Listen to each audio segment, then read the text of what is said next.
Seja bem-vindo, professor João. Obrigado, Seja Marcão. bem-vindo. Estamos aguardando a sua presença impoluta. Presença impoluta com macarronada é meu prato predileto, né? A sua presença impoluta para que nós possamos iniciar a aula de hoje, né? Da Epístola de Paulo aos Gálatas. Então, meus irmãos, sejam todos muito bem-vindos ao SBN e também ao Instituto Teológico Atibaia, onde o nosso irmão João Cruz está ministrando, lecionando diretamente de Atibaia, em parceria com o SBN, o Seminário Bíblico Nacional. Sejam todos bem-vindos. Semana passada, tendo em vista o feriado, nós não tivemos a aula, mas hoje Deus nos abençoou e estamos vivos, estamos aqui prontos para participar de mais uma aula. Deus seja louvado. Você fique à vontade, o João Cruz, para iniciar a aula. Muito obrigado, Marcão. Pedi que alguém possa fazer uma oração. O João Mendes, eu vi ele aí falando alguma coisa. Será que ele está disponível?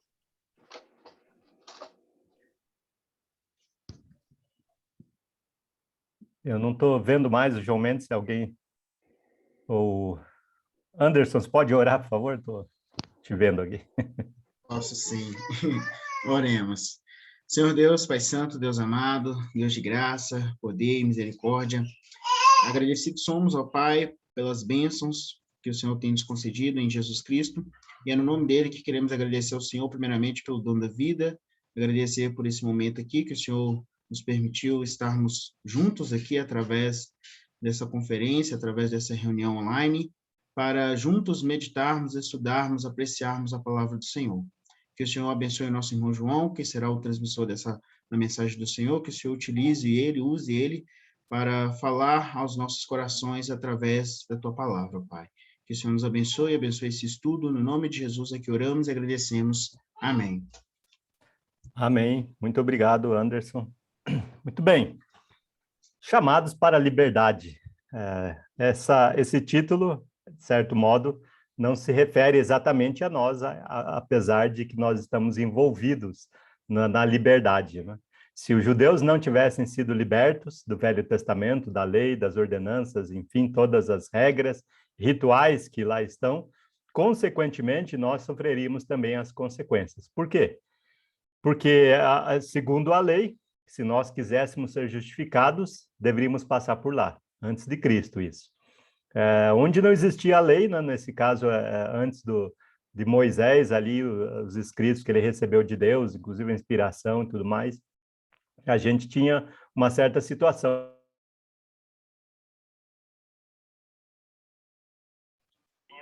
Seu microfone está fechado.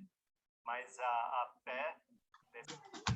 Desculpe, eu não vi que o microfone estava desligado aqui, agora sim. Não sei como que desligou, porque foi involuntário aqui.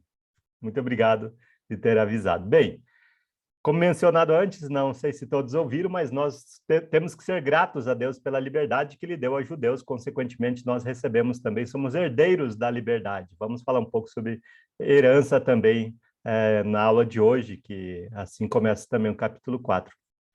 Porém, antes de nós iniciarmos efetivamente assim no assunto em si, nós precisamos fazer digamos, meia-culpa, assim, quer dizer, quem somos nós, né?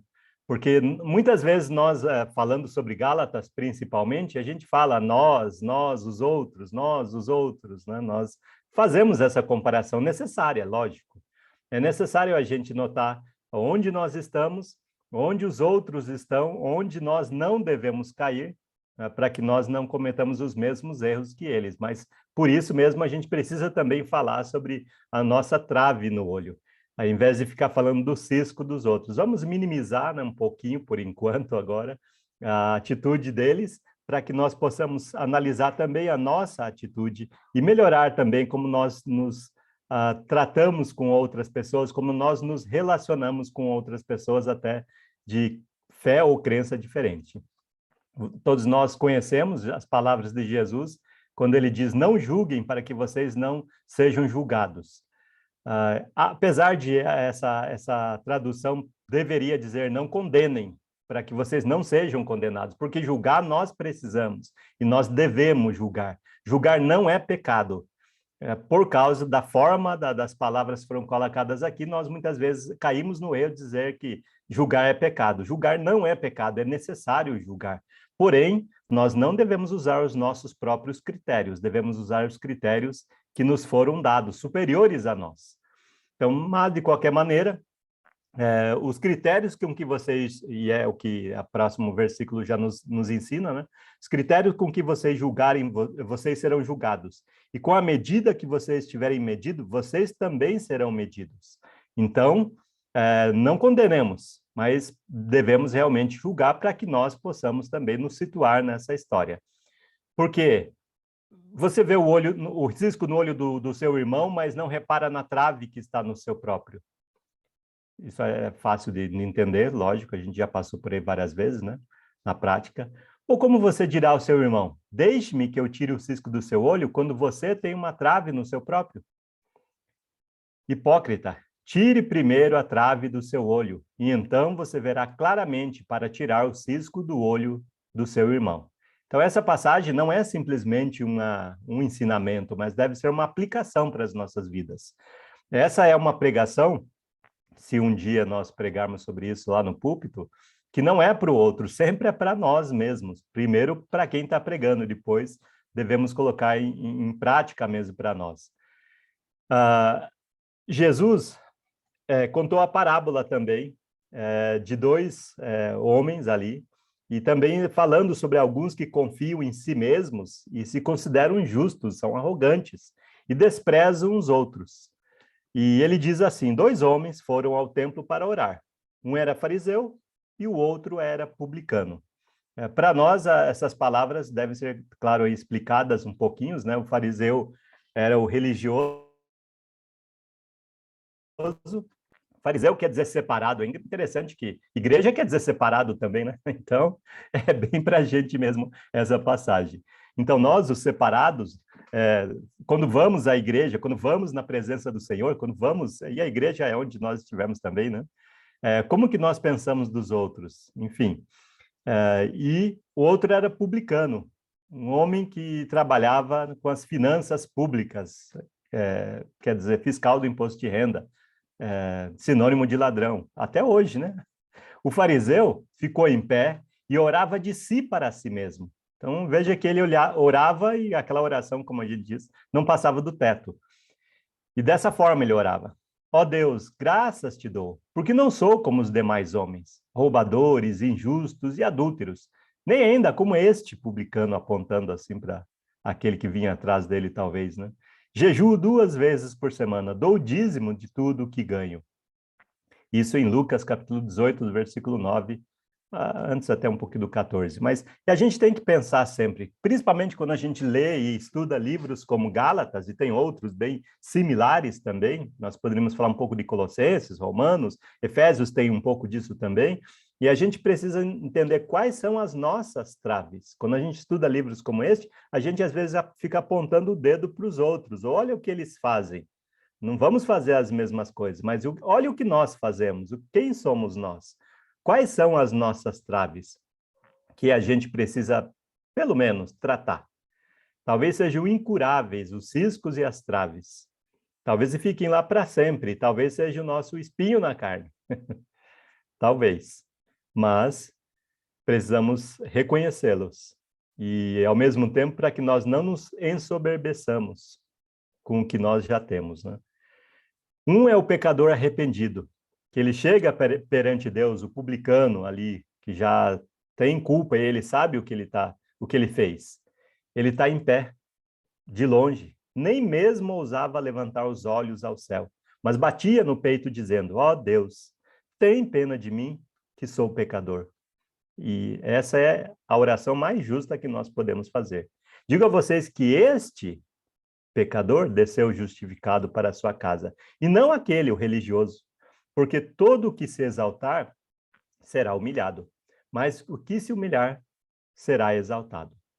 Então, essa é a continuação da passagem lá de Lucas 18, 9 ao 14. Então, que nossa oração seja essa, que nós reconheçamos o pecado, que realmente não pratiquemos o pecado, fujamos do pecado, enfim, mas que nós não fiquemos olhando os outros, até fechando a porta do céu para os religiosos, porque às vezes é o que a gente faz com a nosso conhecimento, nossa arrogância. E, inclusive, Paulo fala isso, né? O conhecimento ele traz soberba, mas o amor é fruto de outra coisa, não do conhecimento.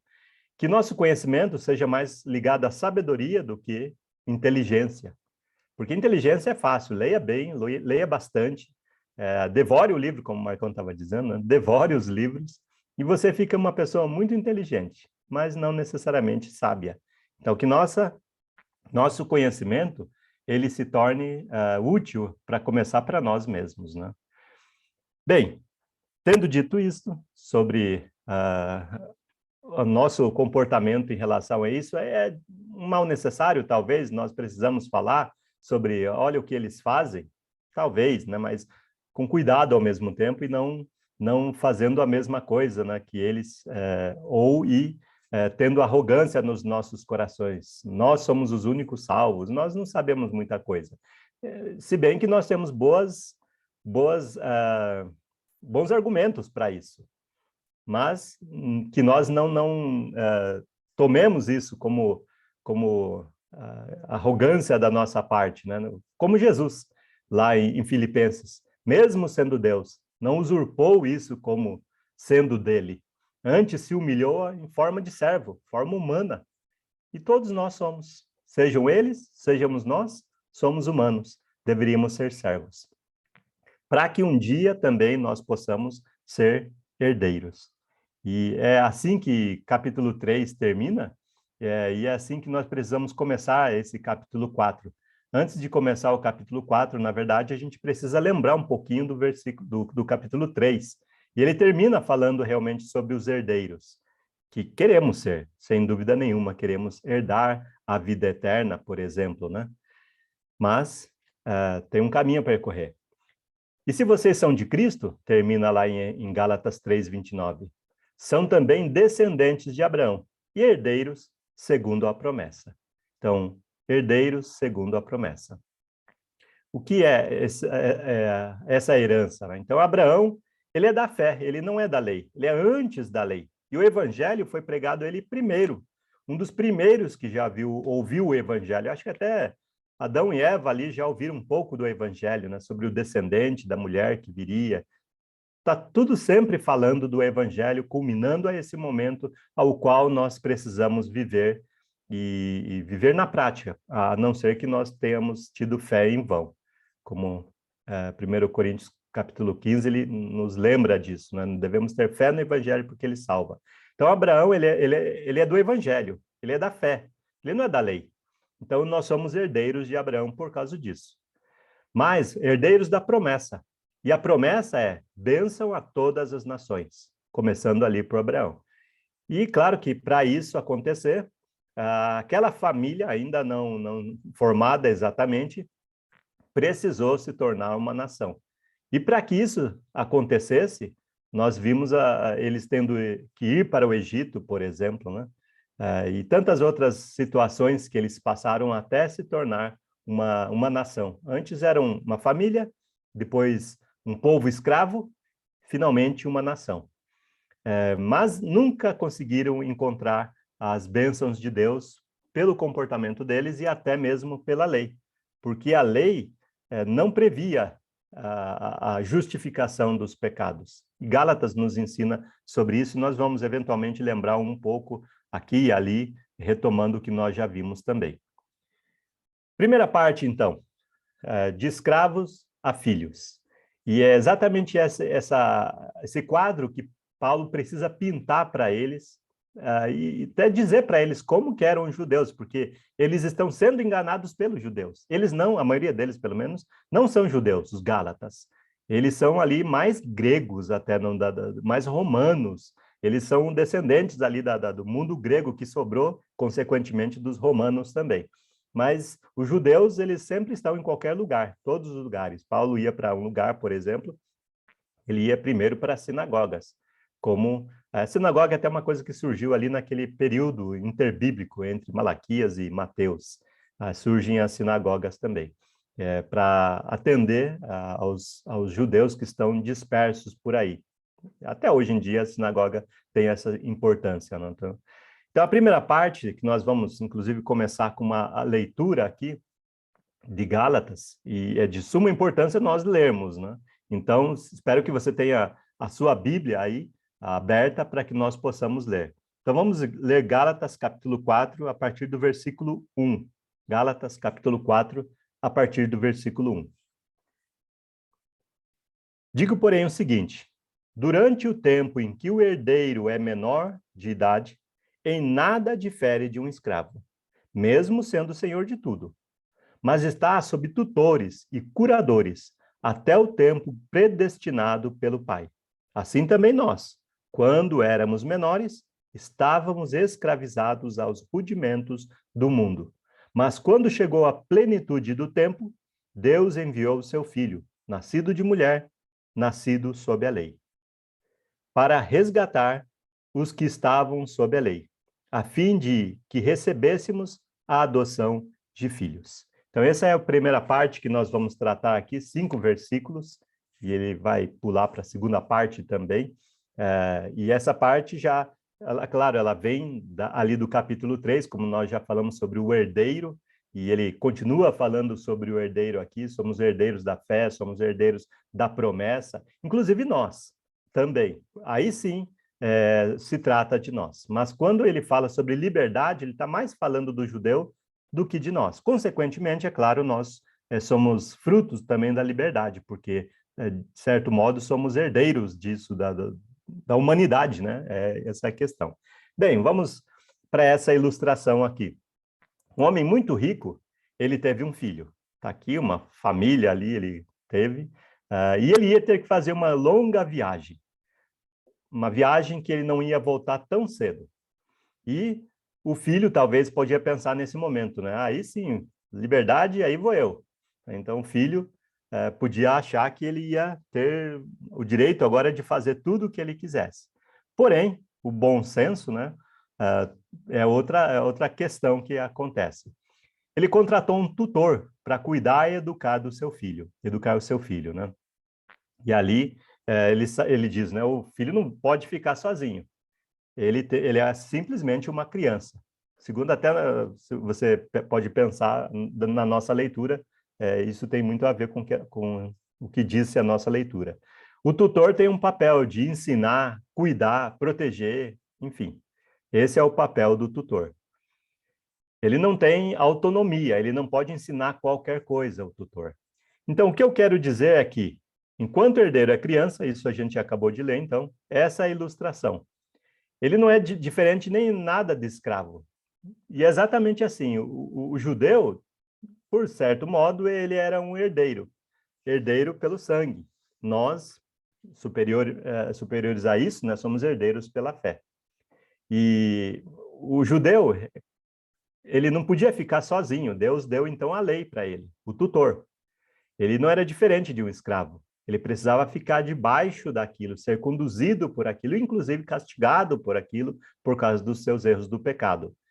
E combina muito com o que a gente viu antes, né, no capítulo 3 de Gálatas, quando ele fala sobre isso, né, que a lei serviu de aio, em algumas versões ele usa dessa maneira, né, para que pudesse nos conduzir a Cristo. Eu deixei minha Bíblia aqui do lado, preciso me afastar um pouquinho.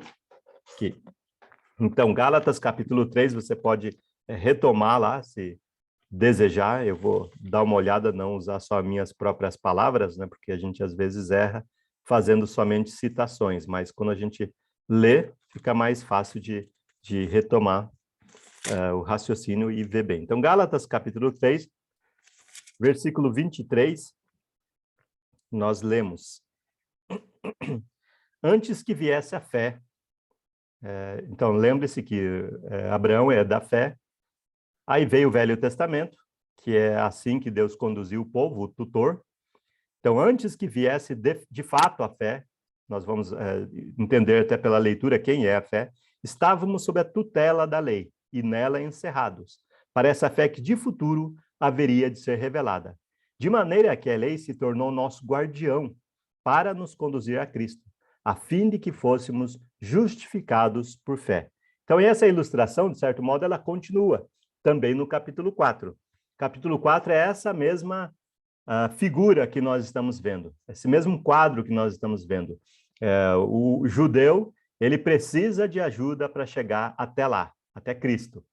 Ele não é diferente nada do escravo, embora ele fosse descendente e herdeiro de todas as coisas. O povo, né, que Deus escolheu, afinal.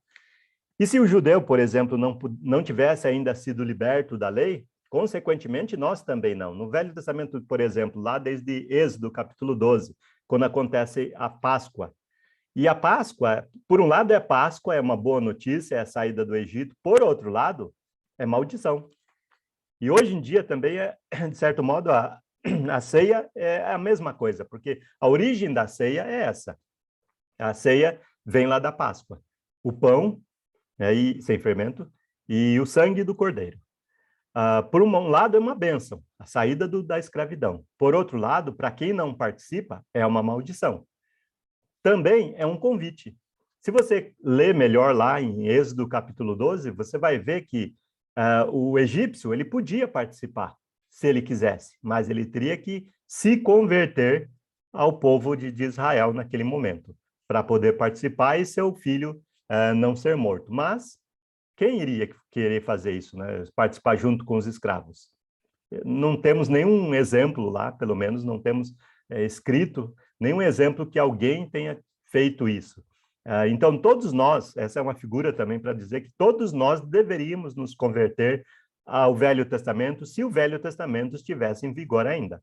Mas, bem que nós estamos vendo aqui em Gálatas que a história é outra. Então, graças a Deus por essa história ter mudado. Então, o filho, ele é meio arrogante, porque ele diz, eu sou descendente de Abraão. Está pensando o quê? Não quero obedecer. Então, ele achou que por ser descendente de Abraão, ele não precisava obedecer à lei. O judeu tem esse comportamento realmente. Mas a gente sabe muito bem que não é bem assim o que aconteceu. Ele tem que obedecer, porque o tutor é a lei. Ele ficou no lugar do pai. Então, assim como nós temos também o Velho, também temos o Novo Testamento. Eles representam, e o Novo mais ainda, né? Que o Novo é o Verbo. Nós temos o Verbo em nossas mãos, nós olhamos para o Verbo. Nós devemos contemplá-lo, inclusive, quando você estiver lendo o Novo Testamento, você está olhando para Jesus. Não é uma figura, não é um desenho, né? Não é uma fotografia, nada disso, mas é a pessoa real. E a gente só consegue realmente entender melhor quando a gente tem mais acesso realmente, né? Então, até Paulo fala aqui em Gálatas que ele, quando pregou, ele evidenciou Cristo. Ele expôs Cristo lá para os Gálatas. Eles é como se tivessem visto Cristo sendo crucificado. Basicamente é o Evangelho. E o Evangelho fala sobre isso, né? Morte, sepultamento, ressurreição. Então, quando pregarmos para algumas pessoas, para todas as pessoas, a gente tem que pregar de tal modo que a pessoa consiga visualizar a cena. Então, nossa pregação precisa melhorar também, não é? Então, nós precisamos melhorar como pregadores para que as pessoas realmente visualizem a cena. Então, enquanto é criança, ele tem que obedecer àqueles que tomam conta dele. Ele não tem autonomia enquanto é criança. E uma das coisas que está ali na fala, que não dá para ver agora, mas vou diminuir aqui, você vai ser castigado, né? Segundo a lei, quer dizer, segundo o pai dá direito ao tutor de castigar o filho. E o tutor fará isso, com certeza. Mas, quando atingir a idade determinada pelo pai, então é o pai que determinou, né? Não é uma questão de autonomia própria, de conseguir uma liberdade ou uma independência, né? Ele tem que ter a idade determinada pelo pai. Então, ficará livre. Isso aqui não passa, é claro, de uma parábola também, ali em Gálatas, capítulo 4, no comecinho ainda, nós estamos no versículo 2, olhando para ele. É uma parábola para dizer sobre o relacionamento, a relação entre o Velho e o Novo Testamento, inclusive, né? Principalmente o Velho Testamento e o judeu. E agora nós olhando para essa cena também. E o judeu pensava, né? Quando eu me livrar, né? Um dia, se bem que eles pensaram que a lei nunca iria passar. Uma das palavras que tem no Velho Testamento e não se justifica é perpétuo. Por exemplo, o sábado seria perpétuo, O que mais que seria perpétua? A circuncisão seria perpétua. Tem várias palavras que dizem seriam perpétuas. Porém, acho que o significado exato daquele não era aquele. Como mesmo se a gente pudesse pegar olho por olho, dente por dente.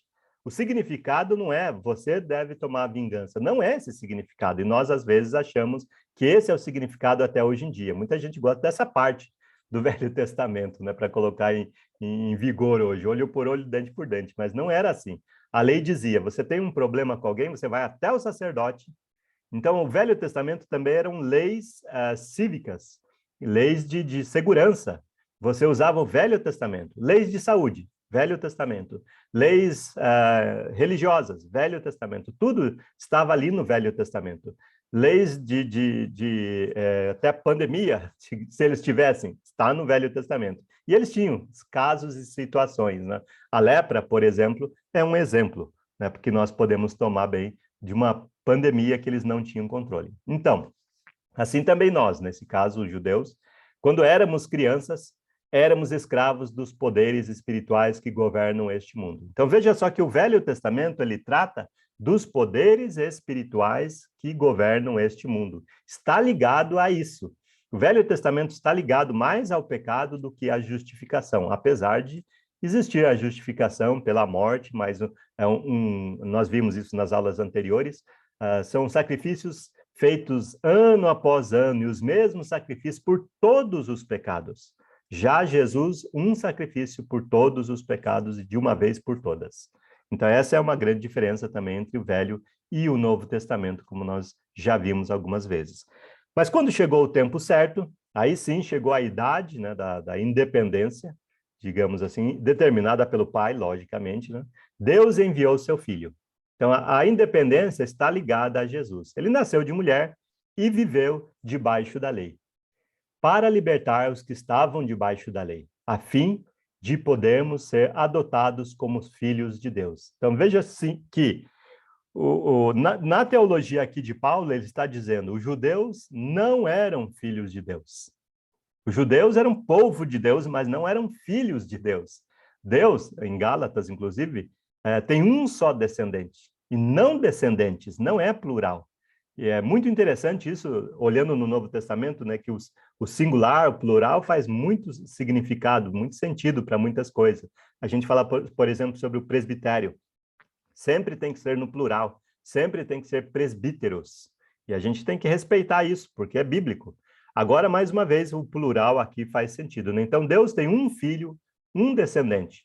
Mas, para que nós pudéssemos também ser feitos filhos de Deus, e isso está desde João, capítulo 1, você talvez possa lembrar, né? Ser feito filho de Deus. Nós não somos. Nós somos como uma árvore, como um cachorro, como uma criação qualquer. Não querendo diminuir a gente. Por outro lado, nós somos uma criação de Deus.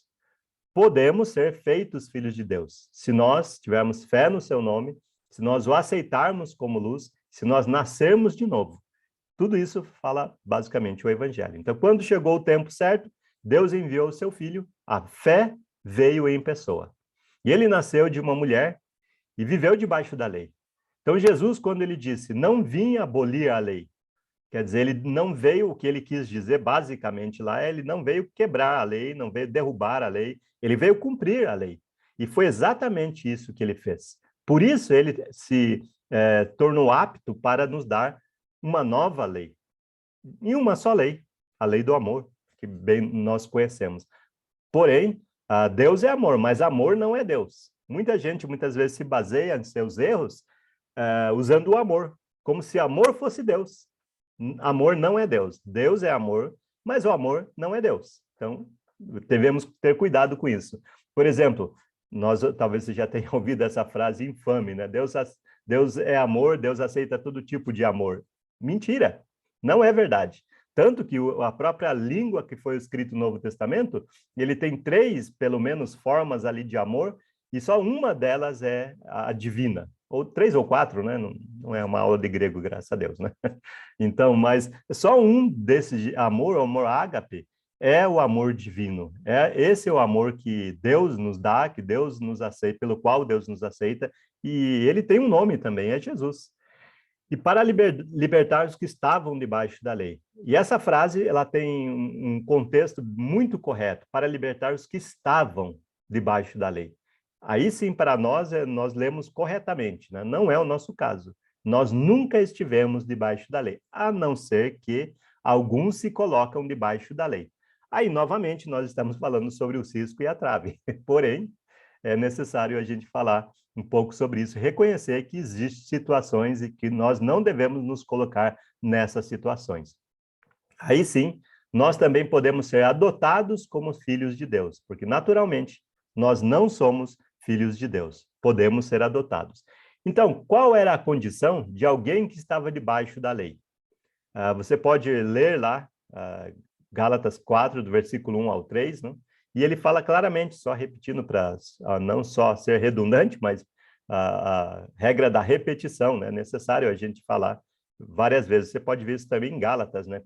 Quando ele diz, se alguém prega um outro evangelho, além do que temos pregado, seja anátema. Assim como eu disse, repito, seja anátema. Então, a regra da repetição a gente deve usar também para aprender coisas como essa que nós estamos vendo aqui.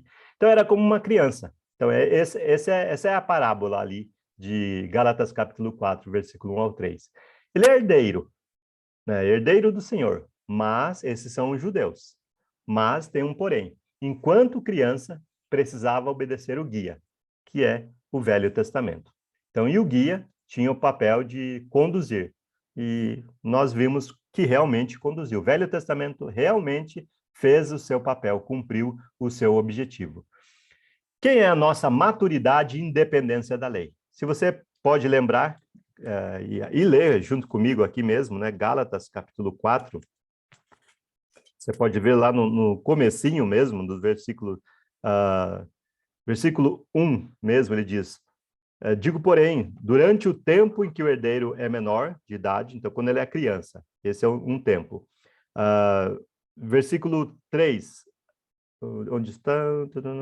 Tá, versículo 2, desculpe. Mas está sob tutores e curadores até o tempo predeterminado pelo Pai. Então, o tempo predeterminado pelo Pai. Esse tempo, essa é a nossa maturidade, quando nós... e o Novo Testamento, tem até uma passagem de Coríntios, quando ele fala sobre os dons, ele usa essa mesma linguagem, essa mesma figura de linguagem. Quando eu era criança, falava como criança, 1 Coríntios capítulo... desculpem, capítulo 8, versículo... É isso? Não. 13. Isso, capítulo 13, muito obrigado. Eu nem cheguei no livro ainda também, já passei, tá? Vamos lá pegar 13, muito obrigado. Quando eu não trago, eu tenho que tentar lembrar de memória e nem sempre eu vou acertar. 1 Coríntios capítulo 13, a gente pode lembrar dos dons, não é o ponto aqui, mas é para a gente pegar a figura de linguagem que ele usa, para que nós possamos, até para entender essa passagem, também nos ajuda a entender essa passagem. Capítulo 13, versículo 11 em diante, ele diz, até antes, no versículo 8, ele fala, o amor jamais acaba, mas havendo profecias desaparecerão, havendo línguas cessarão, havendo ciência passará. Nosso conhecimento é incompleto, profecia é incompleta, mas quando vier o que é completo, então o que é incompleto será aniquilado. Essa é a mesma figura de linguagem. E versículo 11, ele diz, quando eu era menino, então quando eu estava sob a lei, e quando estava saindo da lei, ainda não tinha maturidade suficiente, nem espiritual, nem intelectual, para entender a passagem. Tanto por isso que Gálatas está acontecendo. Que é a briga de vamos continuar no Velho Testamento e pregando as ordenanças do Velho Testamento. Então, sentia como menino, pensava como menino. Quando cheguei a ser homem, desisti das coisas próprias de menino. Porque agora vemos como num espelho, de forma obscura. Então, em Gálatas ainda é essa situação que eles estão vivendo. Eles ainda estão vendo de forma obscura, a ponto dos judeus que se converteram, foram batizados. Eles ouviram o evangelho todo, ouviram, tiveram fé, se arrependeram dos seus pecados, confessaram Jesus como Senhor, foram batizados e começaram um caminho de perseverança. Porém, é difícil determinar exatamente qual foi a questão, mas uma das coisas é a briga de poder que sempre existiu e sempre vai existir dentro da fé, ou da crença, religião, enfim. Mas essa é uma questão. E eles estavam vivendo nesse tempo ainda obscuro. Eles olhavam como se fosse num espelho, mas o espelho da época também não tem nada a ver com o que nós temos hoje em dia. Antigamente era um metal polido e você via a sua própria imagem, mas é borrada, ou água, né? Você coloca água, você olha o seu reflexo, mas a água também se torna turva em pouco tempo, em qualquer situação. Mas no futuro, e essa passagem também de Coríntios, ele está falando sobre o futuro deles, mas o nosso passado. A gente, às vezes, muita gente também faz isso, né? Lê essa passagem como se fosse o nosso futuro, que um dia as línguas desaparecerão. Isso é futuro deles, mas é nosso passado, já desapareceram. E quando? Quando o perfeito chegou, quando o maduro chegou. E essa mesma linguagem, então, que ele está usando lá em Gálatas, quando ele fala sobre a maturidade, sobre a independência, o tempo determinado pelo Pai. Então, nossa maturidade e independência do Velho Testamento está em Cristo. Nós, que não nascemos debaixo da lei, já nascemos na liberdade em Cristo. É uma coisa que a gente precisa repetir várias vezes ao estudar livros como Gálatas, ou como Romanos também, por exemplo, para a gente não achar que a gente está naquela situação, ou já esteve naquela situação. Nunca estivemos nessa situação. Nunca foi nossa vida, nunca foi essa, né? Nós já nascemos livres. Muito bem, segunda parte. Debaixo da lei ou em Cristo? Leitura, novamente, para que a gente possa se situar e usar também os argumentos. João. Pois não. Eu gostei muito da sua abertura, da introdução, hoje, dizendo, cuidado com a arrogância. Você começou dizendo isso, né? Cuidado com essa ideia, muitas vezes, de sermos o dono da verdade. A palavra contém, nós encontramos a palavra verdade e devemos permanecer nela. Depois você usou uma outra frase que eu anotei aqui, que eu achei muito interessante, importante. As pessoas usam como justificativo o amor de Deus. Deus é amor. Ou seja, cabe tudo, né? No amor de Deus cabe tudo. Aí você disse, Deus é amor, mas o amor não é Deus. Então as pessoas usam, às vezes, esse apoio de que Deus é amor, né? Para abaixar o sarrafo, né? Para baixar o sarrafo, o compromisso, o desafio. E aí você também iniciou falando sobre crítica, que a crítica ela tem um peso certo, a atitude certa, ela tem que ter um tempero, ela tem que existir, ela tem que ter uma percepção desse julgamento. Você nos relembrou sobre isso. E aí eu queria saber de você se você vai, talvez, pensar um pouco sobre o versículo 4. Eu não sei se eu estou te atropelando, porque você já foi um pouquinho usando 1 Coríntios capítulo 13, você já abriu essa ideia da plenitude do tempo. No versículo 4 de Gálatas, capítulo 4, verso 4. E você usou a expressão o tempo certo, né? A expressão usada por você na plenitude do tempo. E o interessante é que nessa plenitude do tempo, ele vai usar a ideia de que o Filho de Deus, Deus enviou seu Filho nascido de um destaque, ou seja, no tempo maduro de Deus, no momento que Deus achou adequado, no momento que Deus, num contexto histórico do mundo, da humanidade, veio o Filho de Deus nascido de mulher e nascido sob a lei. Ou seja, um pano de bem jogando a ideia de maturidade, de entendimento, de crescimento e plenitude, usando o texto de 1 Coríntios, capítulo 13. Então, eu gostei muito, eu falei, é importante que eu faça esses comentários, porque realmente faz diferença para nós entender até mesmo essa afirmativa para quem está nos acompanhando, seja no Facebook, você, meu amigo, minha amiga, você no YouTube, onde quer que você esteja acompanhando esse estudo, é importante você entender isso, porque às vezes choca a pessoa quando você diz nós não estamos mais debaixo da lei ou não estamos mais debaixo do Velho Testamento. Aí, esse texto que você começou a desenvolver a ideia, esclarecer, ajuda muito a gente entender isso, a importância não é desconsiderar o Velho Testamento, mas é entender que o Filho de Deus, o Cristo, o anunciado, o ungido, ele chega nesse contexto histórico do mundo. Exatamente. Eu até pensei em falar mais sobre esse ponto específico aqui, até usando Efésios, né, que ele fala sobre o eterno propósito de Deus. Mas na verdade, eu não vou usar muito esse argumento, mas bom que você destacou, né, essa parte realmente, e que, de fato, né, já passou o tempo, e foi muito tempo, não foi pouco tempo, né? O Velho Testamento é um resumo, se a gente olhar, ele tem ali mais de 2000 anos, né, até a chegada de Jesus, então não foi pouco tempo. Então Deus fez muita coisa para chegar até ali. Quando a gente lê, a gente pode ler em pouco tempo, mas é um resumo. O Novo Testamento também, né?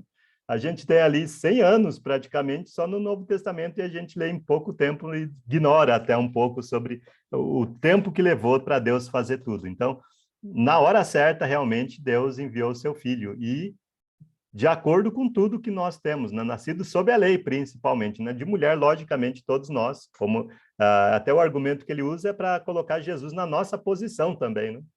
E, consequentemente, debaixo do Velho Testamento também. Então, Jesus também viveu debaixo do Velho Testamento, né? Isso é importante a gente notar. E é como mencionei anteriormente, ele não veio para revogar a lei, para derrubar a lei, para quebrar a lei. Ele veio para cumprir a lei, e exatamente o que ele fez. E cumprindo, ele se tornou apto, né, para nos dar uma nova lei, que é o Novo Testamento como nós o temos, né? Muito obrigado, Marcão, pelo seu comentário. Se alguém tiver algum comentário que esteja dentro desses assuntos que nós estamos lidando, e até que não seja exatamente, e se alguma correção for necessária, eu também aprecio, porque somos falíveis, né, e erros vão acontecer. Ontem mesmo, na pregação, eu estava falando sobre Noé, a arca, a salvação, falei que ele tinha 2 filhos, né, e a conta não estava certa, só que, e não bateria, né, porque são 8 pessoas que foram salvas, como que ele tinha 2 filhos, né, e cada um tinha suas esposas, então, me corrijam se eu errar em alguma coisa, porque eu consigo fazer isso facilmente. Vamos lá, continuar a nossa leitura aqui. Mas quando chegou a plenitude do tempo, novamente repetindo no versículo 4, Deus enviou o seu filho, nascido de mulher, nascido sob a lei, para resgatar os que estavam sob a lei, a fim de que recebêssemos a adoção de filhos. E porque vocês são filhos, Deus enviou o espírito de seu filho ao nosso coração. A esse espírito clama, Abba, Pai. Assim, você já não é mais escravo, porém filho. E sendo filho, também herdeiro por Deus. E aqui ele está fazendo já uma relação do que ele já falou sobre os judeus, sobre a escravidão e sobre herdeiro. Continua falando sobre essa herança da qual ele começou a falar no começo do versículo do capítulo 4, né? Então, por que Jesus nasceu debaixo das ordenanças do Velho Testamento? Versículos 4 e 5 nós acabamos de ler, podemos reler, né? Mas por que ele nasceu debaixo das ordenanças do Velho Testamento? Não teria sentido se ele tivesse nascido em outro lugar e vir um estrangeiro quebrar a lei. E você pode notar nos evangelhos, você pode ler os evangelhos, nunca Jesus foi acusado de não ser judeu. Eles tinham plena certeza e convicção que Jesus era um judeu, circuncidado ao 8º dia. Então, a vida de Jesus foi acompanhada, apesar dele morar lá no interior, onde nada de bom jamais tinha vindo. Apesar também dos profetas falarem que era de lá que viria o Salvador do mundo, né? Mas falta de atenção. Isso pode acontecer com a gente também, falta de atenção a um ponto específico, né? Então, versículos 4 e 5, a gente vê que Jesus nasceu debaixo da lei. Isso é importante, e até porque, para resgatar os judeus e a humanidade. Ele estava por dentro, ele não veio de fora quebrando todos os paradigmas, etc., as leis, a vontade de Deus, ele não veio de fora, ele veio por dentro mesmo. Ele viveu a mesma situação. Lembrei anteriormente, né, Filipenses capítulo 2, quando Paulo também é escritor ali, ele lembra de Jesus que ele, mesmo sendo Deus, não tomou como usurpação para si o ser igual a Deus. Então, ele se tornou um de nós, um dos judeus, inclusive, né? E ele ganhou autoridade para isso. Então, ele tinha aquela, inclusive, quando ele ensinava com autoridade, a ponto das pessoas ficarem admiradas com seu ensino. Quanto nós não gostaríamos de ter ouvido Jesus pessoalmente, né, e aprender a pregar com ele? Bom, isso ainda é possível, logicamente, né? A gente tem que olhar para os evangelhos, tudo que a gente precisa está lá. Por exemplo, se você olha, pega só o livro de João, você tem ali 7 milagres, e no final ele diz, esses são o suficiente para que alguém possa crer, possa ter fé. Se nós precisarmos, poucos milagres são suficientes. Se nós não, sim, tivermos fé mesmo, todos os milagres nunca serão suficientes. Mas Jesus, ele nasceu debaixo da lei para que ele pudesse resgatar os judeus e a humanidade, que é a consequência. E se a situação fosse boa, se o Velho Testamento fosse bom, ele não deixa de ser bom, talvez a expressão não seja muito adequada aqui, a palavra de Deus é boa, né? Sem dúvida nenhuma, só nós precisamos saber usá-la, sem dúvida nenhuma. Outra coisa que a gente aprende também, de Paulo falando para Timóteo, né? Mas se fosse a situação confortável, não precisaria de um resgate, que não é o caso. Era uma situação totalmente desconfortável e que nós precisamos notar isso, essa situação.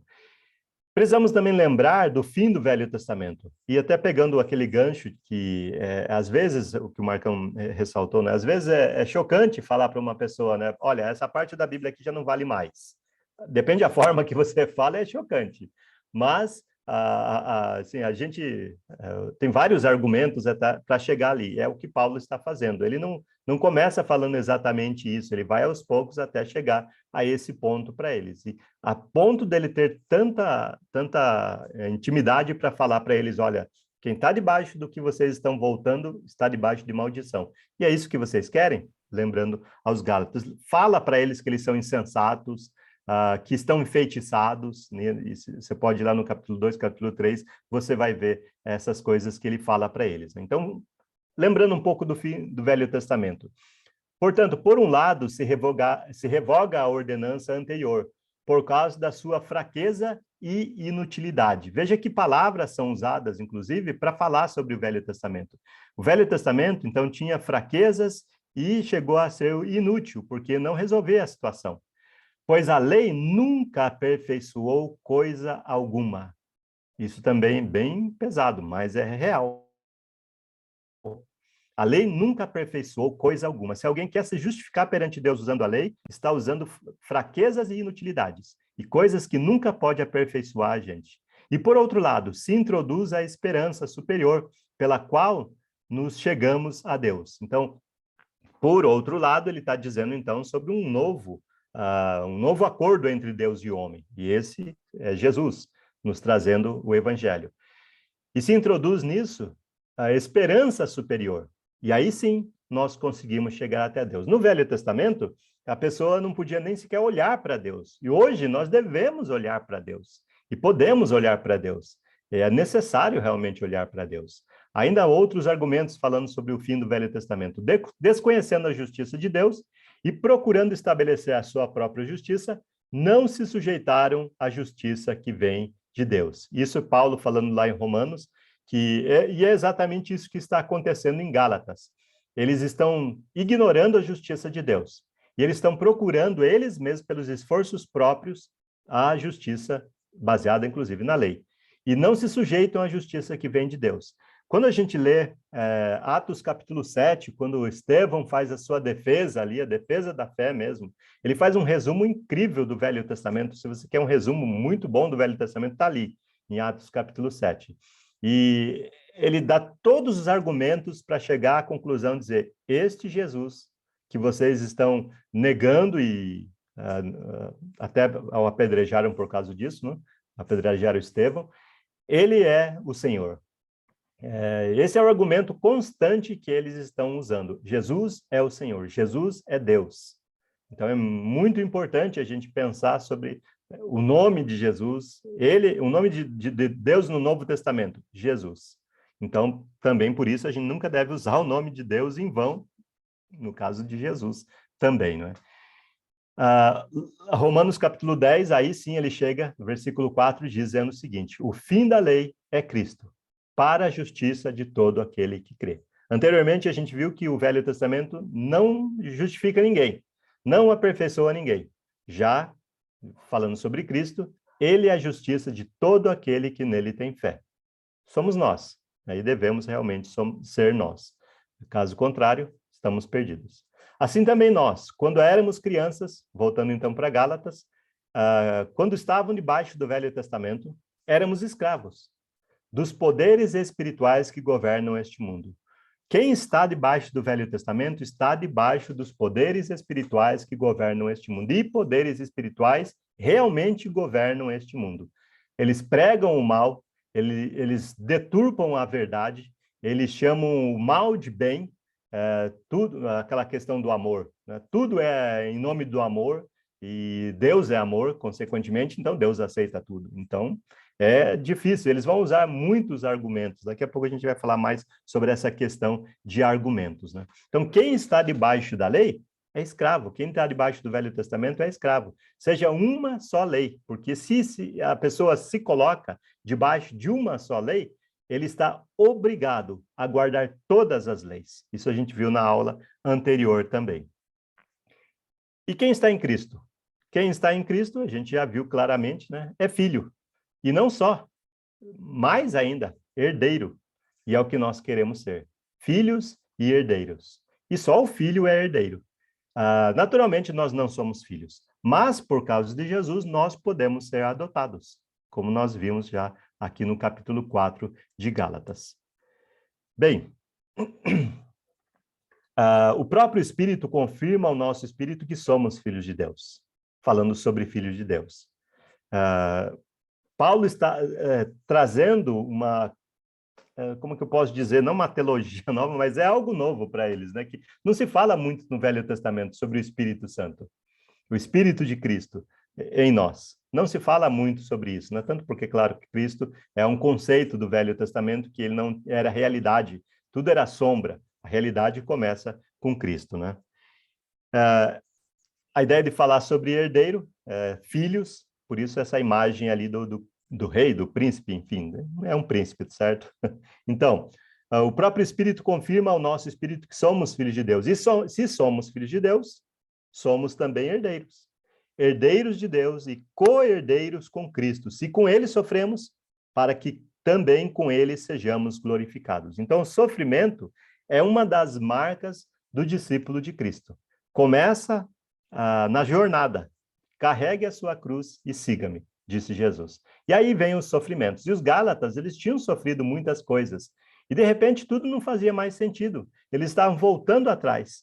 E até no capítulo anterior, a gente viu isso, né? Paulo perguntando para eles, e tudo que vocês sofreram, foi em vão? Né? Então, que não fosse em vão. Para voltar atrás, para voltar... E quando nós falamos, muitas vezes nós estamos falando sobre Velho, Novo Testamento, etc., mas o que nós podemos falar hoje em dia também são doutrinas.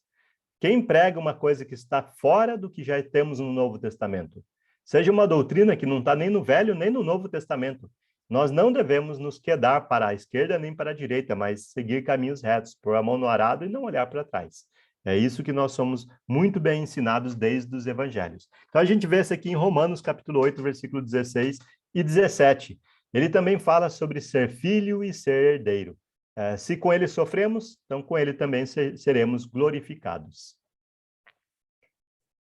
E como vocês são filhos de Deus, enviou o Espírito do seu Filho para os nossos corações. E o Espírito clama, Pai querido, ou Abba, Pai, né? É uma intimidade, é uma forma íntima. Inclusive, até hoje em dia, se uma criança lá em Israel quer chamar o seu pai de papai, né, ele chama de Abba. Até hoje em dia. Nem é hebraico, né? Até acho que vem do aramaico, mas é uma coisa que ficou ali para uma intimidade de relacionamento. E é essa intimidade que nós temos que ter. Como que essa intimidade acontece? Pelo Espírito Santo. E como nós recebemos o Espírito Santo? Bem, nós ouvimos o Evangelho, nós tivemos fé na palavra que nós ouvimos, fé em Cristo Jesus, nós ouvimos sobre quais são os nossos pecados, reconhecemos, nos arrependemos, confessamos Jesus, fomos batizados, lembrando novamente, então, sempre o Evangelho. E pelo Evangelho nós recebemos o Espírito Santo. Nascemos da água e do Espírito. E agora sim nós temos uma intimidade com Deus, a ponto de chamá-lo de querido Pai. Portanto, vocês já não são mais escravos, mas sim filhos. Agora Paulo está falando isso aqui para os Gálatas, para que eles fiquem aonde estão, quer dizer, no Evangelho, e saiam da doutrina que estava sendo retrógrada, né? Quer dizer, o Velho Testamento, que estavam obedecendo a partir de... porque os judeus, os fariseus que tinham crido e estavam ali entre os Gálatas, eles estavam contando as histórias do Velho Testamento. Eu acho que você já deve ter lido ou ouvido, né? Se você foi criança, como eu, na igreja, as histórias do Velho Testamento são fascinantes, não é verdade? Você chega até ver aquelas histórias acontecendo, né? Você tem até histórias de super-heróis, como Sansão, lá no Velho Testamento, e Gideão e outras situações, né, que você enfrenta, Josué e Caleb, né, as muralhas de Jericó, são tantas histórias assim, as tribos, né, e são coisas incríveis. Então, esses argumentos todos foram usados ali pelos judeus para falar para os gálatas, que nem eram judeus, a maioria deles, que eles seriam, então, com a obediência ao Velho Testamento, descendentes de Abraão. É sensacional, porque é isso que a gente usa na escola dominical hoje em dia. Nós ensinamos muito o Velho Testamento para as crianças hoje em dia, mas principalmente se nós tivermos aqui hoje algum professor da escola dominical, você está ensinando o Velho Testamento? Excelente, mas lembre sempre fazer uma conclusão no Novo. Qual é a aplicação? Qual é a aplicação daquela história de Sansão que seja, de qualquer outra história da Arca de Noé? Qual é a aplicação para nós hoje que deve estar no Novo Testamento? E está no Novo Testamento. Todas as histórias acabam e apontam para Jesus. Todo o Velho Testamento aponta para Jesus. Então, antes de você dar qualquer lição do Velho Testamento, e deve realmente usar o Velho Testamento para ensinar crianças, e até na igreja devemos usar, né? No culto, por exemplo. Mas devemos lembrar qual é a aplicação disso. Qual é a moral da história? Nós sempre devemos olhar para Cristo, mirar para Cristo, porque esse é o objetivo do Velho Testamento. Novamente, eu posso lembrar aqui Gálatas capítulo 3, versículo 23, né? Deixa eu ver. Ele fala um pouco ali no versículo 23, para essa fé que de futuro haveria de revelar-se. Mas no 24 ele fala, a lei se tornou nosso guardião para nos conduzir a Cristo. Então, sempre que usar o Velho Testamento, conduza a pessoa até a Cristo. Mostre Cristo para as pessoas, através, inclusive, do Velho Testamento, né? Daqui a pouco eu tenho alguma pergunta para fazer, tentando trazer alguma interação. Estou tentando recuperar um tempo um pouco perdido da semana passada do nosso feriado, né? Então, que tipo de relacionamento o Espírito proporciona entre nós e Deus? Alguém gostaria de interagir nesse momento? Que tipo de relacionamento o Espírito proporciona entre nós e Deus?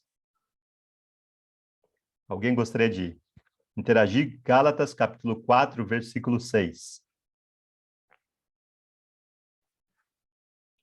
Um de cada vez? Que tipo de relacionamento o Espírito proporciona entre nós e Deus? Eu diria um relacionamento familiar, de carinho e amor. Uhum. Chamar de pai alguém que a gente nem conhecia. Sim, muito bem. Então, a gente já até mencionou um pouco sobre isso, né? Sobre esse relacionamento de intimidade com Deus. Coisa que no Velho Testamento nós não temos. Nós não temos intimidade com Deus no Velho Testamento. A ponto de alguns teólogos, no passado principalmente, pensarem que no Velho Testamento Deus é um, no Novo Testamento ele é outro. Ele parece até, pela forma que ele trata o povo, pela forma que ele trata as questões, o pecado, tudo mais, né? A gente vê muitas vezes, e é claro que a gente não vê todas as vezes, porque tem muito mais história do Velho Testamento que não foi registrada, que Deus tomou a vingança ali nas próprias mãos e naquele momento exato. A gente pode lembrar, por exemplo, fogo caindo do céu, o próprio dilúvio, a gente pode lembrar, né? As muralhas de Jericó, que lembrei ali, as pragas do Egito. Por um lado, a gente vê a mão de Deus pelo povo, por outro lado, a gente vê um Deus irado. E realmente Deus está irado. E nós, às vezes, até temos uma mensagem um pouco errada sobre quem é Deus, porque a gente fala, muitas vezes a gente fala, olha, Deus te ama, mas quando foi que nós ouvimos, e até pregamos sobre isso, que dizer para as pessoas, olha, Deus está cansado de você. E é verdade. Jesus está cansado de nós, a ponto dele querer nossa mudança, a ponto de Deus nos dar o seu Filho lá na cruz, porque ele está cansado de nós. Para isso, consequentemente, né, nós ouvimos o Evangelho, ouvimos a palavra, e nós nos arrependemos, nós nos batizamos, e aí sim nós conseguimos aquele relacionamento do qual nós estamos falando, que não existia no Velho Testamento. Existe um relacionamento distante entre Deus e o homem no Velho Testamento. Já no Novo Testamento nós vemos um relacionamento mais próximo. É o Espírito que proporciona isso entre nós e Deus. E o Velho Testamento não tem nada a ver com o Espírito Santo. E porque vocês são filhos, Deus enviou o Espírito de seu Filho ao nosso coração. Então veja só aqui, o Espírito de Cristo é o Espírito Santo, não é nenhum outro Espírito, não é outro ser na divindade, não. É o mesmo Espírito. Então, e esse Espírito clama, Pai, querido Pai, né? Quer dizer, papai, né? Com intimidade mesmo ali, nós temos com Deus. É um relacionamento entre o Filho acho que nós cantamos isso, né? Meu Deus e eu andamos juntos, né? Pelas montanhas, montes, etc., pelos vales, enfim. É esse tipo de relacionamento realmente que nós vemos aqui, que ele está proporcionando em Gálatas. E é o que Paulo precisa usar como argumento para eles que eles voltem à sanidade, porque eles estão perdendo esse tipo de relacionamento com Deus. Eles estão se distanciando disso, quando começam a obedecer aos homens, principalmente aos judeus que querem voltar com a lei. Então, deixar o Novo Testamento, seja para ir para o Velho, seja para ir para uma doutrina qualquer, é como voltar a ser o filho pródigo. O filho pródigo, ele não só... Pródigo quer dizer o que gasta, né? O que gastou tudo ali. Ele pegou a herança e gastou, mas quando ele pega a herança, o que ele está desejando? Quando o filho pega a herança, antes do tempo, o pai ainda está vivo, o que ele está querendo dizer? O que ele está querendo dizer para o pai? Alguém poderia Era me dizer? melhor o pai morto. O pai isso que morrendo ele tá ia facilitar a vida dele para receber a herança mais rápido, né? Exatamente. É isso que ele diz ali, sem falar. Né? Mas ele diz isso, ele quer a herança, mas na verdade a herança só vem depois da morte do pai. Então a vida do pai para ele não tem nada de valor. Quando nós voltamos ao Velho Testamento, seja uma só lei, sei lá, alguém quer guardar o sábado, está entristecendo a Deus, com certeza. Está pedindo assim, afastamento de Deus. Está sendo como o filho pródigo. Você quer gastar do jeito que você quer fazer os seus própria forma de se justificar. Então, você está desejando a morte do pai. Então, Deus não está morto para algumas pessoas, porque para outras ele já morreu faz tempo. E ele precisa voltar a viver através realmente da pessoa de Jesus. E também invalida a morte de Jesus. Não só deseja a morte do pai, e ele morre, incrível por isso, né? E acontece. A pessoa deseja a morte do pai e ele realmente vai lá e morre na cruz pelos seus filhos. Mas quem se distancia do Novo Testamento e vai para uma doutrina ou vai para o Velho Testamento, invalida a morte de Jesus. E nós já vimos isso. Gálatas capítulo 2, versículo 21, quando ele diz, não anula a graça de Deus, pois se a justiça é mediante a lei, então se você está procurando se justificar usando o Velho Testamento, conclusão é que Jesus morreu em vão. Então, por que Jesus morreu se o Velho Testamento ainda está valendo? Essa é a questão aqui que Paulo está levantando em outras palavras, no capítulo 2, versículo 21 de Gálatas. Então, quem está querendo voltar à lei está desejando a morte do Pai e assim, invalidando a morte de Jesus. Então, o Pai é tão bondoso que se você desejou, é isso que realmente você quer, você conseguiu. Mas a morte não o deteve, logicamente. Terceira parte. Vamos para o amor de Paulo pelos Gálatas. Paulo, a gente sabe muito bem o quanto ele amava os Gálatas, né? Nós estamos muito distantes, é claro, só olhando para o texto assim, não é fácil identificar realmente o relacionamento das pessoas, mas a gente sabe que ele amava as palavras dele em vários livros que nós lemos, né? E aqui ele declara o seu amor para eles. Ele lembra da história que eles passaram juntos, as questões que os levaram a se conhecerem, a se encontrarem. E não foi nada agradável. Pelo contrário, Paulo estava sofrendo muito quando encontrou eles. E veja que ele, para algumas dessas congregações, ele chegou, não sei como que aconteceu isso, né? E como que ele chegou exatamente, que a gente não tem ideia, mas ele tinha acabado de ser apedrejado em uma situação, né? Ele foi parar numa dessas congregações, não sei quais delas exatamente, mas imagina você ser apedrejado há 2000 anos atrás, é uma coisa comum, e hoje em dia, no Oriente Médio, em alguns lugares, ainda é comum também entre o povo. E quando você pega uma pedra, não é uma pedrinha brita, assim, para atirar em alguém. É uma pedra para matar. E é essa situação que Paulo sofreu ali. E isso trouxe consequências. Nós não sabemos todas as consequências. O Novo Testamento não é para uma história biográfica aqui, falando sobre a vida de Paulo nos seus mínimos detalhes. Porém, traz alguns detalhes do encontro deles, do relacionamento deles. Algumas perguntas. Talvez até retórica nesse ponto, né? Você já teve alguma dúvida do amor da sua mãe?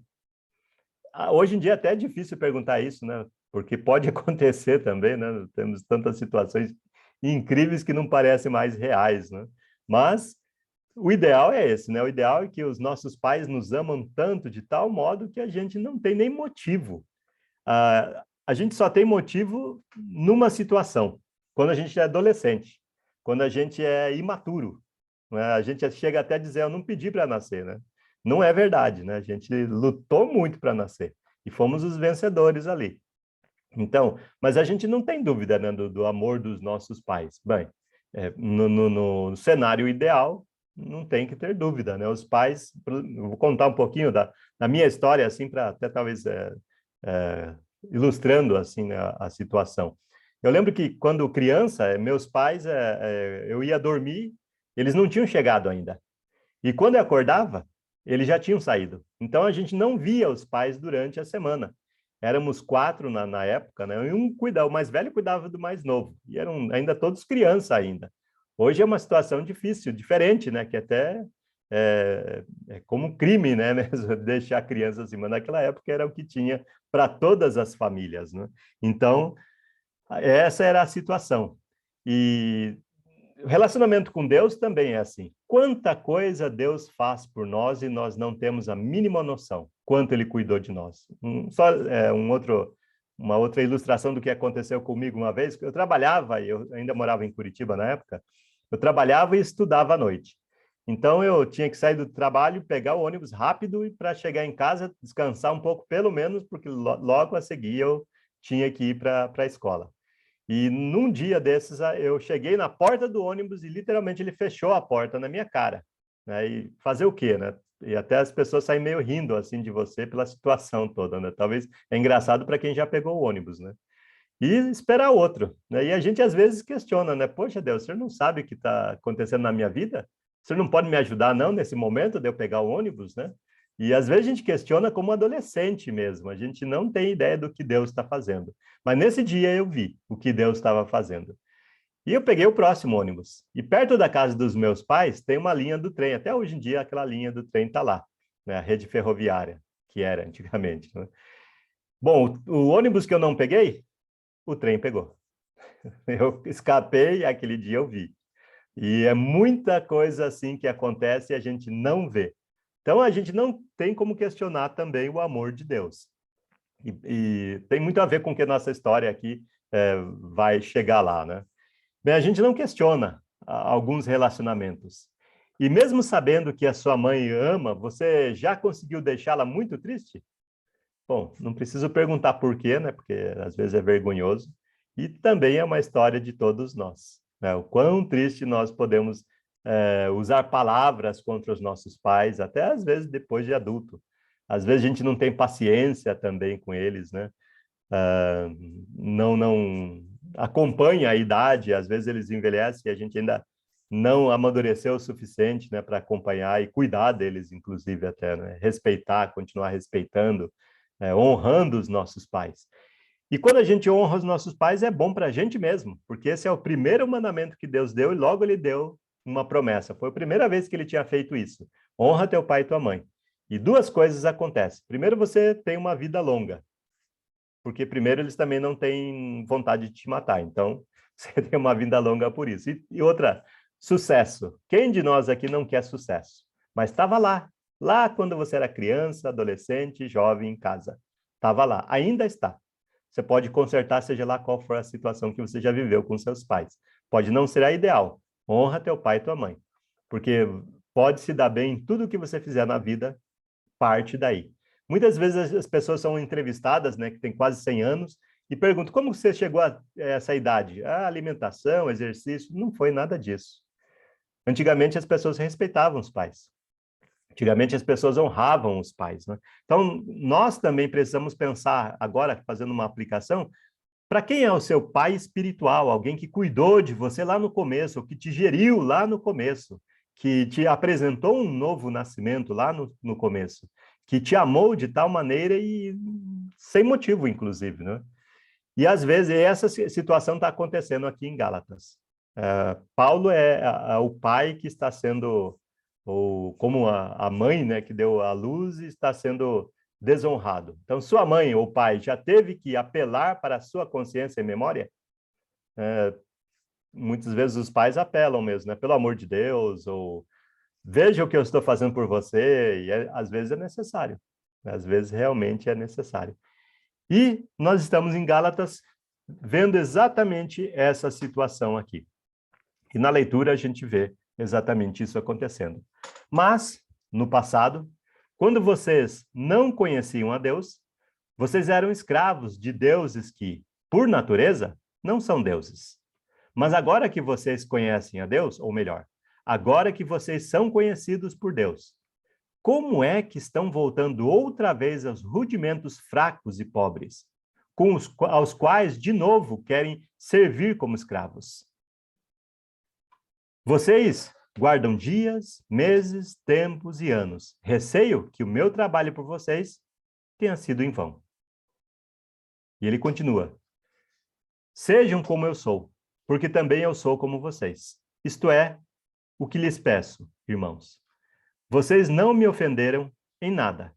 E vocês sabem que lhes preguei o evangelho a primeira vez por causa de uma enfermidade física. E por mais que minha enfermidade na carne lhes tenha sido uma provação, vocês não me trataram com desprezo nem desgosto. Pelo contrário, me receberam como um anjo de Deus, como o próprio Cristo Jesus.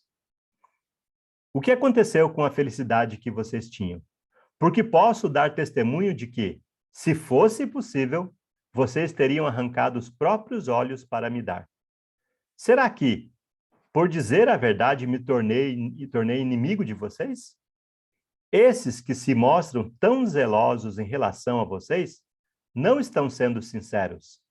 O que eles querem é afastar vocês de mim, para que vocês se interessem por eles. Então, aqui provavelmente está uma chave por que tudo isso está acontecendo. Briga da parte deles, né, por poder que não existe. É bom ser sempre zeloso pelo que é bem, e não apenas quando estou com vocês. Meus filhos, por quem de novo estou sofrendo as dores de parto, até que Cristo seja formado em vocês.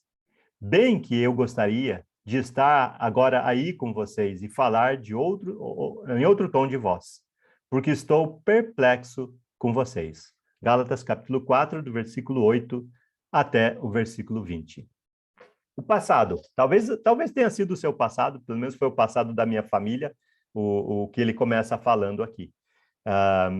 Minha mãe se converteu primeiro, né? Ela trabalhava numa lanchonete e sempre ela tinha alguns clientes que eram costumazes, estavam sempre lá. E tinha um que era muito comunicativo e um dia ele sempre conversava com ela. E um dia ele perguntou, você gostaria de estudar a Bíblia? A minha mãe falou, não, eu sou católica. Quer dizer, não preciso, né? Eu já sou cristã. Aí ele teve uma boa resposta dizendo, olha, é para católico mesmo que eu estou oferecendo esse curso. Era aquele curso que a Bíblia diz. E ela começou, sem compromisso, né? Um curso que se oferece dessa maneira, né? Sem compromisso, como se pudesse estudar a Bíblia sem compromisso, né? E ela começou a estudar, ler todas as noites. A situação, assim, familiar era péssima, péssima, não só financeiramente. Também o relacionamento com meu pai, que era alcoólatra, era bem degradante, assim. Ele não era violento, porém não era engraçado. Nunca, mesmo que uma pessoa alcoólatra sim, ria e faça palhaçadas, isso não é engraçado, né?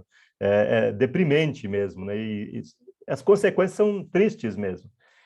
E minha mãe, então, começou a estudar até um ponto que chega no curso e pergunta: você gostaria de receber a visita de alguém? Ela disse: sim, gostaria. Mas meu pai sempre ameaçava: não traga nenhum crente aqui, porque se trouxer, eu vou expulsar. Minha mãe foi bem ousada, né? Porque estava a ponto de realmente deles se separarem, brigavam sempre, né? E meu pai não conseguia nem parar emprego, porque nós sabemos que o vício faz isso com as pessoas mesmo, né? Elas vão perdendo tudo, perdendo o que é possível, inclusive a família, o emprego e etc., compromissos, etc. E ela foi ousada e pediu, né, que alguém fosse visitar. E no dia que, todos os dias que alguém ia lá visitar e começar uma aula pessoal, meu pai saía. Todos os dias. E não sei exatamente como minha mãe pegou essa questão de fazer um devocional conosco todas as noites. Todas as noites. Então, nós nos reunimos na cama dela, líamos uma passagem, cantávamos um corinho e uma oração. E meu pai ficava na parte de baixo, né, que não queria ouvir, nem participar. E então, um dia ele esqueceu alguma coisa num outro quarto e passou na frente da porta. E algumas vezes aconteceu. Até que um dia ele entrou no quarto, esqueceu alguma coisa ali. E até que um outro dia ele estava sentado do nosso lado. Então, foi a forma que meu pai foi evangelizado, né? E até o Edson, que todos acho que devem lembrar dele, faz os programas junto comigo, né? Sempre fazemos coisas juntos até hoje. Ele pergunta para o meu pai: o senhor promete que não vai mais beber? E ele prometeu. Então, meu pai era muito católico. E depois ele me contou, né? Alguns anos atrás, ele me contou que ele ia alcoolizado para a missa e não fazia diferença, porque ninguém tinha relacionamento. Até hoje é assim, né? As pessoas não têm relacionamento, não são irmãos entre eles. Então, ele ia bêbado, voltava bêbado e normal, tranquilo. Né? Então, e ele era muito religioso, tinha imagens de santos e tudo mais dentro de casa, mas ele mesmo tomou a decisão de se desfazer de tudo isso. Né? Então, minha mãe mesmo, tendo convertido antes dele, não fez isso por ele. Deixou que ele fosse convertido e tomasse a atitude de se livrar disso tudo. E assim era a vida dos Gálatas. Os Gálatas não eram judeus, como eles eram provavelmente assim descendendo da cultura dos gregos e dos romanos. E eles são muito idólatras. Eles têm deuses para tudo. Lembra Paulo em Atenas? Ele viu Deus para tudo, até um altar vazio, que não tinha Deus, porque se houvesse um que eles não conheciam e com medo de ofendê-lo, estava lá o espaço para ele, não é? E exatamente é isso que Paulo começa falando sobre isso para eles, o passado deles. O passado deles. No passado, quando não conheciam a Deus, vocês eram escravos de deuses que, por natureza, não são deuses. E se a gente olhar bem e pensar bem, só o próprio raciocínio nos leva a essa conclusão, que não são deuses, são pedaços de materiais. Seja aqui não sei que material é, uma pedra, outros são feitos de madeira, outros são feitos de argila e outros são feitos de gesso, enfim. Não são deuses, são criação. Criação de alguém que, como nós, o Criador adorando a criatura. É uma troca de valores, sim, só estou assim, raciocinando. O simples raciocínio nos leva a essa conclusão. Não são deuses, né? São o que eu criei, né? São criaturas das minhas próprias mãos. E o Evangelho liberta. E foi isso que aconteceu com os Gálatas. Eles eram idólatras. Não posso dizer que foi mais fácil evangelizá-los. Paulo ia primeiro para as sinagogas e ele já tinha um conhecimento do Velho Testamento. Então, eles já eram religiosos e o Velho Testamento leva ao Novo. Então, era provavelmente mais fácil. Mas evangelizar uma pessoa que é idólatra, talvez até hoje em dia, é difícil. Mesmo que ela seja uma cristã. Católico também é cristão. Mas ainda sofre essa escravidão, que é exatamente o que o texto nos diz, né? Quando vocês não conhecem a Deus, vocês eram escravos de deuses que, por natureza, não são deuses. Não existem, na verdade. Existe um ser aí atrás disso tudo que fica oculto. Mas agora, essa é a situação realmente dos Gálatas e também de muitas pessoas hoje em dia. Aí sim o contexto bate com o nosso. Mas agora que vocês conhecem a Deus, ou melhor, agora que vocês são conhecidos por Deus. Então, não é que nós conhecemos a Deus, é que Deus nos conhece. O Evangelho nos torna alguém para Deus. O Evangelho coloca o nosso nome lá no livro da vida. Já pensou? Deus escreve o nosso nome lá no livro da vida. Então, Deus passa a nos conhecer. Nós conhecermos a Deus não faz diferença. Tem muita gente que até conhece a Bíblia muito melhor do que nós, mas não coloca em prática. E até eu vi um ditado uma vez que o diabo ele não se importa que você leia a Bíblia todo dia, que você ore, que você vá à igreja, desde que você não pratique.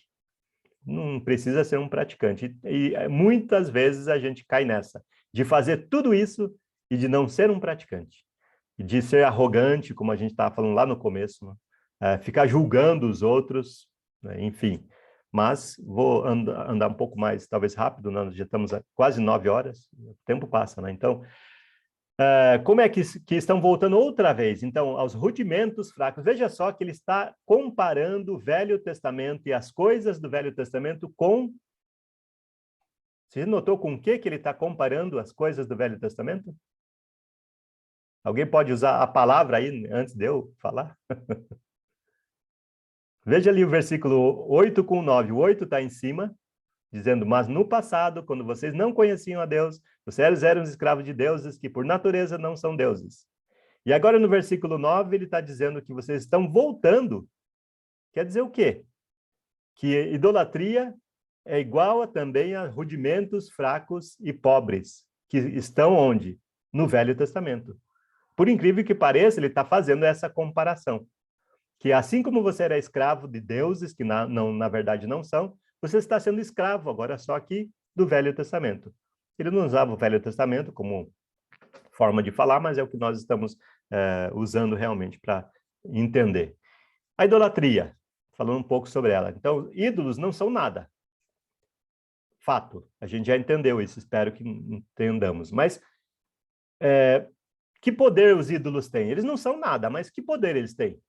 Alguém gostaria, por favor, de me ajudar na resposta dessa pergunta? Os ídolos não são nada, a gente sabe, entendeu isso. É um pedaço de madeira, de concreto, argila, talvez, mas que poder eles têm? Nem precisa olhar numa passagem qualquer, você pode pensar. Eles não são nada, mas que poder eles têm? De O poder de levar para a escravidão. Exatamente. Então, quem é que nos escraviza? Se não são os ídolos, eles não são nada, quem é realmente que está por trás disso tudo? Satanás. Satanás. Na verdade, se os ídolos não são nada e nem sequer existem, Satanás existe. E ele tem poder. E a gente sabe também. Só que tem gente que não sabe, como a gente está lendo aqui nos versículos do capítulo 4, né? Tem gente que não conhece essa situação e se deixa escravizar por coisas que não existem, por incrível que pareça, né? Mas é um fato.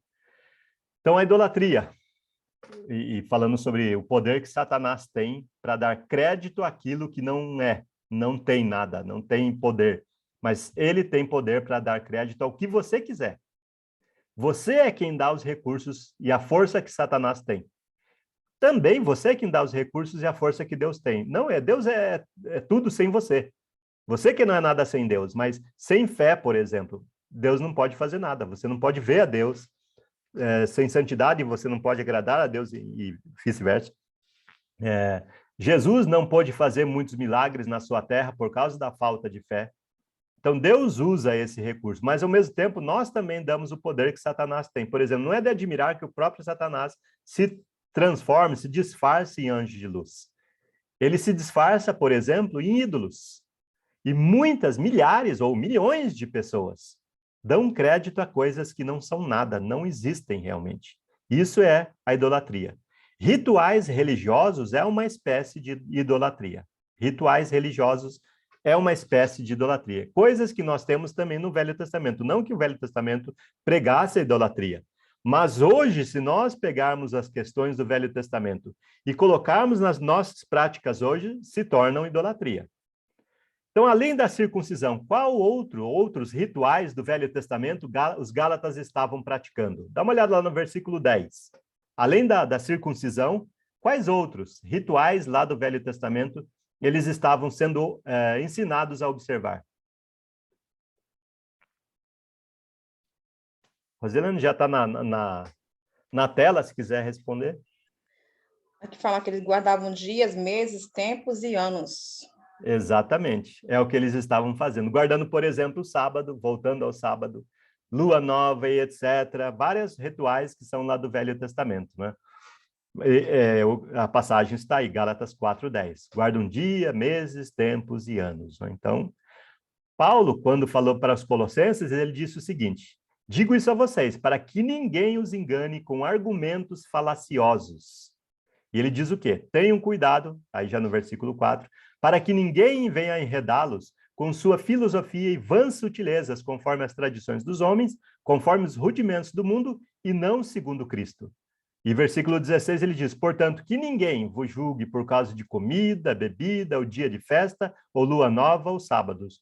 Não existe, segundo Jesus, em Marcos capítulo 7, você não tem alimento que esteja proibido e que você não pode comer. Jesus diz que com oração é santificado o alimento. Então, se você acha, agora volto lá para Romanos, como não estava na minha lista de passagens, eu preciso pensar um pouco, mas não sei se eu vou lembrar assim de cabeça. Romanos, ele fala para não ficar discutindo opiniões, né? Então, volta agora nesse caso para Romanos, né? Não discuta opiniões. Se você acha que você não deve comer um ou outro alimento, não coma, né? Não coma, é 14, tá? Acolha quem é fraco na fé, quem não acredita da mesma forma que você. Mas não para discutir opiniões. Se você é sua opinião, eu não devo comer tal coisa, mas você não deve impor isso sobre ninguém. Então, leia Romanos capítulo 14 para você entender um pouco mais sobre esse assunto. Então, mas não deixe que ninguém julgue você por causa de comida, bebida, dia de festa, lua nova ou sábados, porque todas essas coisas, Velho Testamento todo, sombra das coisas que haviam de vir. Porém, o corpo, a realidade é Cristo. Então, isso é Colossenses, capítulo 2, versículo 4, versículo 8, 16 e 17. Mas versículo 2, ele disse uma coisa ali que eu quero destacar também. Argumentos falaciosos. Muitos religiosos e fiéis, e bastante, como eu posso dizer, sim, bastante sinceros no que creem, eles vão usar argumentos que eles também ouviram. Argumentos pelos quais eles foram convertidos, né? Então, nós devemos ter cuidado de argumentos falaciosos. Por exemplo, alguns religiosos ainda aceitam a autoridade do Velho Testamento para o sábado, dízimo, para a música instrumental, etc. Essas são partes que eles pegam e aí usam argumentos para poder chegar a conclusões. Alguns, por exemplo, ainda aceitam mesma coisa, desculpe. E eles, regras que as pessoas às vezes sugerem para fazer tais distinções. Eles dizem a lei de Deus, a lei de Moisés, a lei moral e a lei cerimonial. Como se isso não estivesse no Velho Testamento. Não existe isso aqui. Tudo, mesmo que tenha 4 coisas aqui, tudo é uma coisa só. A lei de Deus é a mesma lei de Moisés.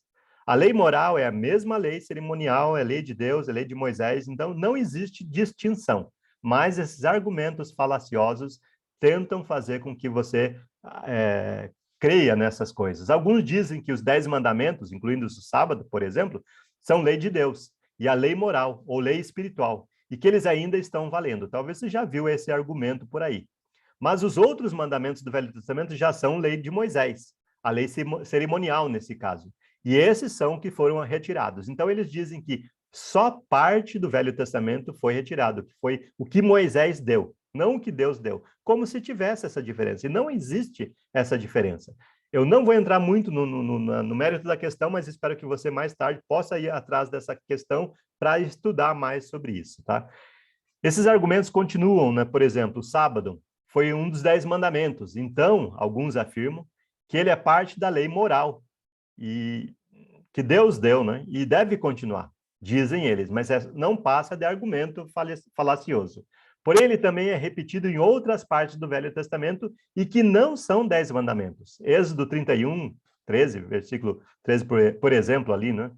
Está listado também em trechos contendo leis que foram removidas, tais como Levíticos. Você pode olhar mais tarde lá, Levíticos também 19 e Levíticos capítulo 23, que também cita o sábado, mas também cita outros mandamentos que foram removidos. Então, se está junto, acho que já tem uma dica ali, né? Então, por que isso? Eles usam esses argumentos, né? Para dizer que ainda devem ser guardados algumas leis e outras já passaram. Isso não tem prova nenhuma no Velho Testamento. Nenhuma. Não existe lei cerimonial de Moisés, lei moral de Deus, não existe. Simplesmente não menciona, não faz separação nenhuma. Isso é uma interpretação, argumento falacioso que não devemos levar em conta e que não são verdadeiros. A pergunta é, que prova existe nas Escrituras de que essas distinções existem e são válidas? Nenhuma. Como sabemos se o que foi removido, retirado ali, inclui somente a lei de Moisés ou a lei cerimonial, porém não a lei de Deus, etc. Não dá para saber, simplesmente, porque não tem nenhuma passagem falando sobre isso. Como sabemos quais leis estão incluídas na lei de Deus ou na lei moral e quais não estão? Também não dá para saber, simplesmente. Então é um argumento muito fraco também. Então note que essas expressões aqui usadas também, lei moral, lei cerimonial, simplesmente não estão mencionadas em parte alguma da Bíblia, seja Velho, seja Novo Testamento. Se houvesse alguma coisa assim, o Novo Testamento seria claro, e Paulo, na sua teologia, teria dito isso. Você pode olhar todos os escritos de Paulo, todos os livros, todas as epístolas dele, né, escritas, ninguém fala nada sobre isso. Então, não passa de teologia moderna, quer dizer, heresia, mesma coisa. Não tem muita diferença, né? Então, Paulo, vamos voltar agora para Gálatas, aqui, capítulo 4, versículo 11. Lembra aqueles argumentos, né, sobre você duvida do amor dos seus pais? Eles tiveram que apelar para a sua consciência? Isso já aconteceu. Bom, a gente como adolescente já deve ter duvidado. Como adolescente já deve ter ouvido o apelo dos nossos pais também. Isso é imaturidade. Mas depois que você amadurece, você começa a ver. Agora eu consigo ver, mesmo sem conseguir ver realmente, não é? Quanto meus pais fizeram para que eu pudesse chegar aqui? Para quem eu pudesse ser quem eu sou. E aí, ao mesmo tempo, eu me sinto que eu não... Meu pai, minha mãe nunca fizeram uma faculdade, mas eu não consigo chegar aos pés deles ainda. Ainda eles estão acima de mim. Incrível como é um fenômeno, e sempre será assim. A mesma coisa em relação, então, ao relacionamento de Paulo deveria ser com os Gálatas. Paulo estava se sentindo... Veja só, versículo 11. Como é que ele estava se sentindo? Com essa atitude deles se separarem, etc. Né? Veja o versículo 11, enquanto a gente lê aqui também. Eu temo por vocês, diz ele. Receio que todo o meu trabalho entre vocês não tenha valido nada. E nossa, é terrível mesmo, né? Quando você prega para algumas pessoas e elas se desviam. Ou simplesmente é como nunca tivessem ouvido, ou voltam atrás, né? Voltam para a religião da qual eram. Parece pior, né? Pior ainda. Não entendeu nada? Não é possível, né? A gente questiona. Mas é assim que Paulo estava sentindo também. Então não é algo só nosso, não. Nada novo também. Problemas e oportunidades, né? Então, Paulo, quando chegou lá na Galácia, ele estava com um problema. Não sei se por causa das situações que ele passou, de apedrejamento, enfim, de violência física mesmo contra o corpo, né? Mas, como vocês sabem, foi porque eu estava doente que lhes anunciei as boas novas pela primeira vez. Então, nós muitas vezes usamos isso como desculpa, né? Não posso, estou indisposto, né? A gente usa alguns argumentos, né, fracos também, mas, enfim, a gente deve usar tudo a nosso favor e a favor de Deus. É assim que Deus vai nos abençoar aí. Talvez até a cura venha por aí, né? Quando a gente começa a olhar os problemas dos outros, nós diminui. E ele usou essa oportunidade. Vejam com que grandes letras escrevia a vocês de próprio punho. Isso ele fala em Gálatas capítulo 6, versículo 11. Paulo tinha um problema. E no final aqui de Gálatas, ele assina a carta. Ele não escreveu a carta, mas ele assina a carta. E ele assina com uma letra bem grande. Por que será? Então, aquela imagem anterior até tem um motivo, né? Então, Paulo diz lá em 1 Coríntios, 2 Coríntios, capítulo 12, que ele tinha um espinho na carne. E ele diz, para que eu não ficasse orgulhoso com as grandes revelações, foi-me posto um espinho na carne, mensageiro de Satanás, para me esbofetear, a fim de que eu não me exalte. Então, até um comentário que achei interessante, né, sobre essas situações que nós passamos, de muitos irmãos, às vezes, tendo sido internados, estando entubados e tal. Até alguém num grupo, né, eu ouvi falar só, eu sei quem falou, a fonte é confiável, né, que a pessoa falou, eu repreendo esse mal. E aí um outro irmão chegou, sabiamente, na minha opinião, ele disse, olha, a gente deve ter cuidado com o que a gente repreende, porque é Deus quem pode estar dando a situação para esse irmão, para ele estar nessa situação que ele está. A gente, assim, acha tão difícil admitir isso quanto a gente dizer que o Velho Testamento não é mais válido. É quase que na mesma linha ali. Mas Paulo, ele reconhece que o problema que ele tinha, e nós não sabemos aqui em 2 Coríntios 12 qual era, mas lá em Gálatas ele fala sobre um problema de saúde que ele tinha, a ponto dele ter que escrever em letras grandes. E os problemas que nós também temos é mensageiro de Satanás, às vezes. Deus permite que mensageiro de Satanás esteja nas nossas vidas também, para que nós não nos ensoberbeçamos. Graças a Deus, por causa disso também. Ele cuida de nós até assim. No começo, tudo, qualquer relacionamento, assim, é uma lua de mel. Entre Paulo e os Gálatas foi assim. Foi tudo tão perfeito, né? Foi só amor, o relacionamento deles, né? Mas, como era agora? Né? Mudou muito. Versículo 14, você pode ver como era.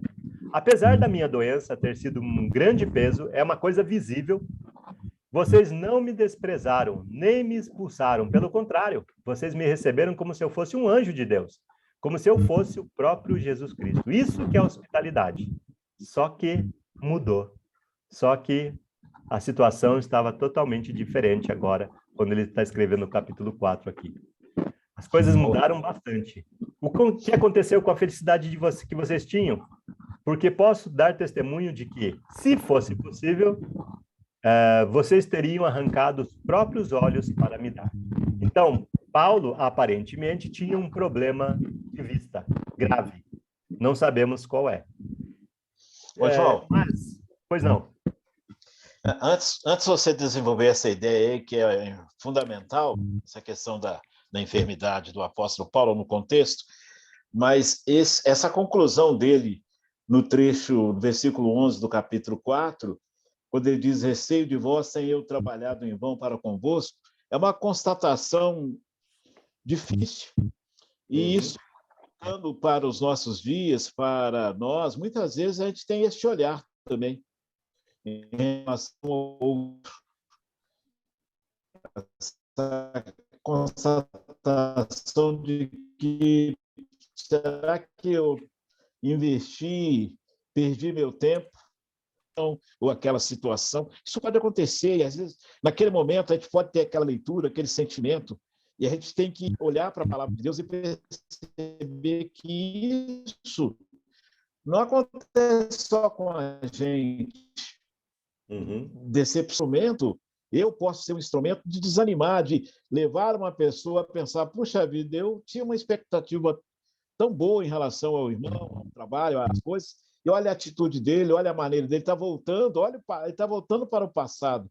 Eu acredito que nós, assim como aqueles ouvintes aqui dessa epístola aos Gálatas, nós somos muito influenciáveis. Nós somos muito influenciáveis. Assim como no deserto, o povo vendo tantas bênçãos, percebendo tantas ações de Deus na vida deles, a presença de Deus, e eles começam a murmurar. Não, seria melhor se nós tivéssemos permanecido lá no Egito. Então, às vezes, a gente tem essa atitude que o apóstolo Paulo está percebendo aqui, e nós vamos, na medida que nós formos caminhar no estudo, a gente percebe que há mudanças. A gente não pode desistir simplesmente.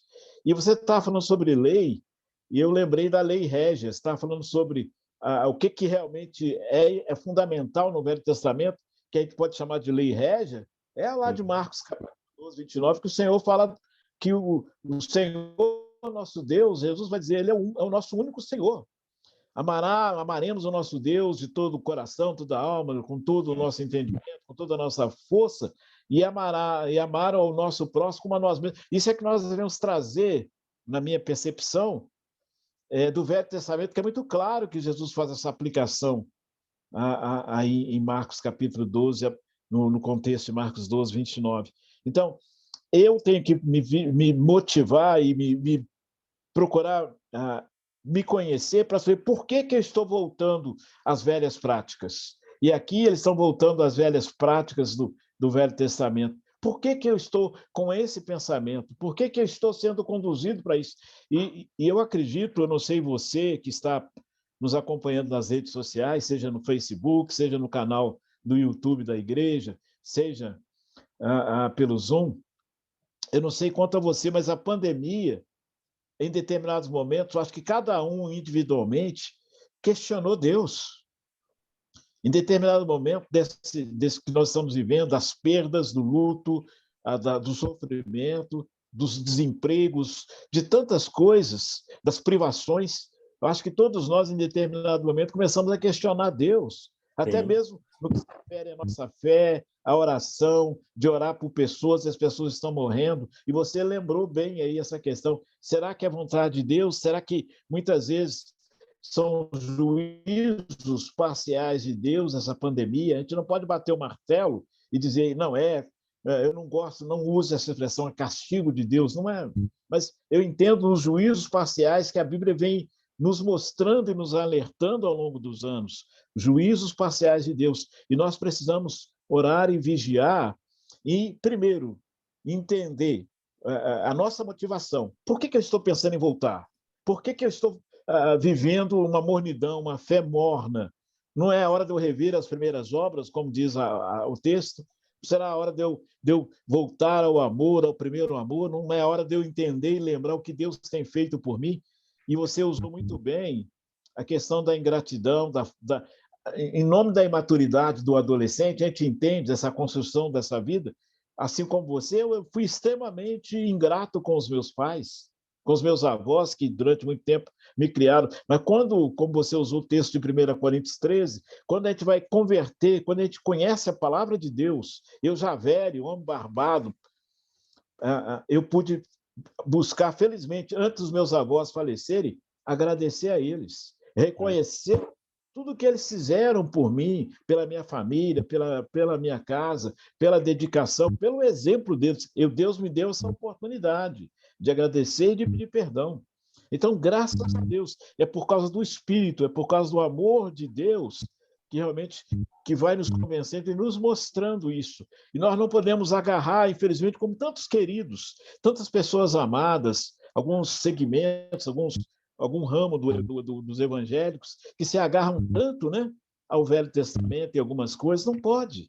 Nós precisamos, como você está nos instruindo, a pegar a palavra, entender essa liberdade que Cristo nos livrou, nos tirou, esse resgate do Senhor. Então, a palavra de Deus realmente é refrigério, é bálsamo, na medida que nós compreendemos e aquilo que você nos instruiu também e que nós praticamos. Não adianta eu ter uma boa retórica, um bom conhecimento teológico, mas se eu não trago isso para o coração, para a alma, para as lágrimas, para o dia a dia, não funciona. Não funciona, né, dessa maneira. Então, eu quero te agradecer pela maneira como você está pontuando e nos fazendo entender, caminhar nesse texto tão precioso que é o texto aí da Epístola aos Gálatas. Obrigado, Marcão, pela sua fala aí. Realmente, graças a Deus, né? Graças a Deus mesmo que a gente ainda tem tempo de consertar muitas situações, né? Então, os Gálatas teriam arrancado os próprios olhos para dar para Paulo, se eles pudessem. Então, aparentemente, o problema de Paulo, até porque ele assinou em letras grandes lá no final da carta, era um problema de visão. E como eu estava mencionando, um problema de saúde antigamente, às vezes para nós que não é nada, por exemplo, febre. Febre há 2000 anos atrás era um grande problema. A ponto de Jesus, por exemplo, ter que curar a sogra de Pedro de febre, que não é grande coisa para a gente acha, né? Mas há 2000 anos atrás é bem perigoso você estar com febre, você não sabe por quê. Hoje você tem muito mais recursos, muito mais tecnologia. Tecnologia significa estudo, observação. E chegamos à situação de nós podermos saber muito mais facilmente e temos remédios, né, para isso também. Graças a Deus as coisas progrediram bastante, não é? Mas o problema de Paulo, ele fala para os Gálatas aqui, se você olhar ali no versículo 14, 15, que era alguma coisa visível. Talvez ele tinha, sei lá, alguma coisa no olho, e se você tiver uma irritação qualquer no olho e uma inflamação qualquer no olho há 2000 anos atrás, é uma coisa que ele até menciona, vou reler aqui do versículos, onde está, versículo 13, Gálatas 4, 13 em diante. E vocês sabem que eu lhes preguei o evangelho a primeira vez por causa de uma enfermidade física. E, por mais que a minha enfermidade na carne lhes tenha sido uma provação, então, a ponto de ele considerar como se tivesse sido uma provação. Talvez seja esse o espinho na carne, a gente não sabe. Porém, é um bom motivo para ser, não é? Um espinho na carne que para ele não se ensoberbecer com tudo que ele tinha privilégio de ter as experiências, né? Então, ele tinha um grande problema de visão, tanto por isso que Timóteo e outros eram que escreviam a carta para ele, e ele só no máximo assinava, como ele fez com Gálatas, ele assinou com letras grandes porque é o que ele conseguia fazer, ele não enxergava muito bem aparentemente, não é? O que tinha mudado neste relacionamento? Bem, é fácil da gente saber, né? O que aconteceu com os Gálatas ali? Desde o capítulo 1, versículos 6 e 7, ele fala sobre isso. Vocês desviaram. Vocês estão indo para um outro evangelho. A pregação do Velho Testamento era a mesma. Ele também usava o Velho Testamento. Por isso que ele diz, né? Não é um outro evangelho, senão que há alguns que vos perturbam e querem perverter o evangelho de Cristo. E no capítulo 3, versículo 1, ele chega a chamá-los de insensatos e enfeitiçados. Quer dizer, a coisa mudou de tal maneira, tão assim, vertiginosamente, que era muito diferente o relacionamento que eles tinham inicialmente com ele com o que ele estava vendo agora. Apesar de tudo, apesar dos outros, capítulo 4, versículo 19 e 20, ele diz, meus filhos, veja como ele trata ainda eles. Até como Jesus tratou Judas, né? Meu amigo, até aceitando o beijo de Judas lá, né? Meus filhos, por quem de novo estou sofrendo as dores de parto, até que Cristo seja formado em vocês. E bem que eu gostaria de estar agora aí com vocês e falar em outro tom de voz, porque estou perplexo com vocês. Mas quando a gente lê uma carta, a gente às vezes não vê as entonações e tudo mais, mas essa aqui era quase audível, quase dava para ouvir como Paulo estava perplexo com tudo que ele estava vendo ali. O que aprendemos aqui até essa parte?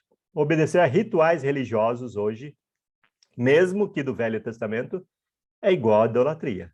Então, não guarde sábado, não guarde dias de festas por causa de lei. Se você quer descansar no sábado, ótimo, não tem problema, isso não é a questão. Você pode descansar no sábado, mas não é por causa da lei. Você pode não comer algum alimento, mas não faça por causa da lei. Você pode ofertar 10%, mas não é por causa do dízimo. Enfim, só não pode usar instrumento musical de jeito nenhum mesmo. Não tem precedente. Precisamos aproveitar as oportunidades. Um problema pode ser uma grande oportunidade. Você tem algum problema? Quem não tem, né? Você tem uma grande oportunidade. É necessário agir com maturidade e amar as pessoas independente da influência alheia. O amor deve continuar o mesmo. O sentimento muda realmente. Paulo estava perplexo. Paulo estava até irritado mesmo com a situação que ele estava vendo ali. Mas devemos aprender a amar. Bom, se eu tivesse tempo, eu ia falar sobre a fé em Gálatas. Gálatas fala sobre várias vezes sobre fé, então vou deixar isso para semana que vem. Nós vamos falar sobre a fé contextualizada em Gálatas. Quero agradecer muito o tempo de vocês, espero que tenha sido útil essa aula de hoje para nosso crescimento inicialmente, né? E aplicação para cada um de nós, não Não pense em outras pessoas, pense em nós, pense na nossa situação. E é uma carta de alerta, é uma carta de perplexidade, para que nós não caiamos nos mesmos erros que eles caíram. E o Velho Testamento também serve para isso hoje, para nosso ensino. No Novo Testamento, muito mais, né? Nossa aplicação direta mesmo. Muito obrigado a todos vocês que acompanharam aqui até agora. Semana que vem a gente volta, então, ao mesmo horário, 19h30, para continuar nossa aula ainda em Gálatas, capítulo 4. Marcão? Obrigado, João Cruz, direto de Atibaia, belíssima Atibaia, Instituto Teológico Atibaia, onde o nosso irmão João Cruz está ministrando este curso da melhor qualidade, que é a Epístola de Paulo aos Gálatas. Mais uma vez, agradecendo a todos os alunos do SBN, os alunos do Instituto Teológico Atibaia, você que posteriormente irá acompanhar esse vídeo, seja aí no canal do YouTube, seja pelo Facebook, pelo canal da igreja. Muitíssimo obrigado pela sua atenção, pelo seu carinho. Deus abençoe você, suas vidas, e ao longo desse estudo me veio a frase, a declaração de João Batista: convém que ele cresça e que eu diminua. Precisamos diminuir, crescer no entendimento, na graça do Senhor Jesus Cristo, para que sejamos menos orgulhosos, menos arrogantes, menos julgadores, né, como aprendemos hoje, e que possamos deixar a Bíblia falar. Mais uma vez, muito obrigado a todos. Se Deus permitir, na próxima segunda-feira, às 19h30, estaremos aqui com a continuidade dessa disciplina aos Gálatas. Vamos trazer uma palavra de oração. Pediu o Anderson. O Anderson, ele na verdade, antes ele fez a oração inicial. Eu vou, então, fazer a oração, colocar uma vírgula, vamos dizer assim, né? Na oração, através da oração, mas sempre eu gosto de trazer uma brincadeira, não tem jeito, né, gente? Não tem jeito, eu vou ter que falar aqui. Eu não quis interromper o João Cruz na hora, porque tem sempre um gaiato que diz que Pedro negou o Senhor Jesus porque ele curou a dele. Tem uma complicado isso, viu, gente? Tá certo. Não me leve a mão, não. Vamos ser obrigado por esse tempo especial de crescer juntos, com a Bíblia aberta, no conhecimento dessa carta incrível que é a carta aos Gálatas. Muitíssimo obrigado pelo João Cruz, obrigado por aqueles alunos, por todos os alunos que acompanham em tempo real, que estão estudando, buscando o crescimento, o conhecimento na graça do Senhor Jesus. Que Deus possa abençoar cada um e as suas respectivas famílias e igrejas, congregações aqui representadas. Que possamos ter uma semana, uma noite de descanso no Senhor, tá? Que a graça do Senhor Jesus Cristo, o amor de Deus e a santa comunhão do Espírito seja com todos. Deus seja louvado. Ótima noite a todos. Amém. Boa noite a todos. Boa noite, Deus abençoe. E na paz. Boa noite a todos. Ótima semana. Deus abençoe. Cláudio. Amém. Boa noite, paz.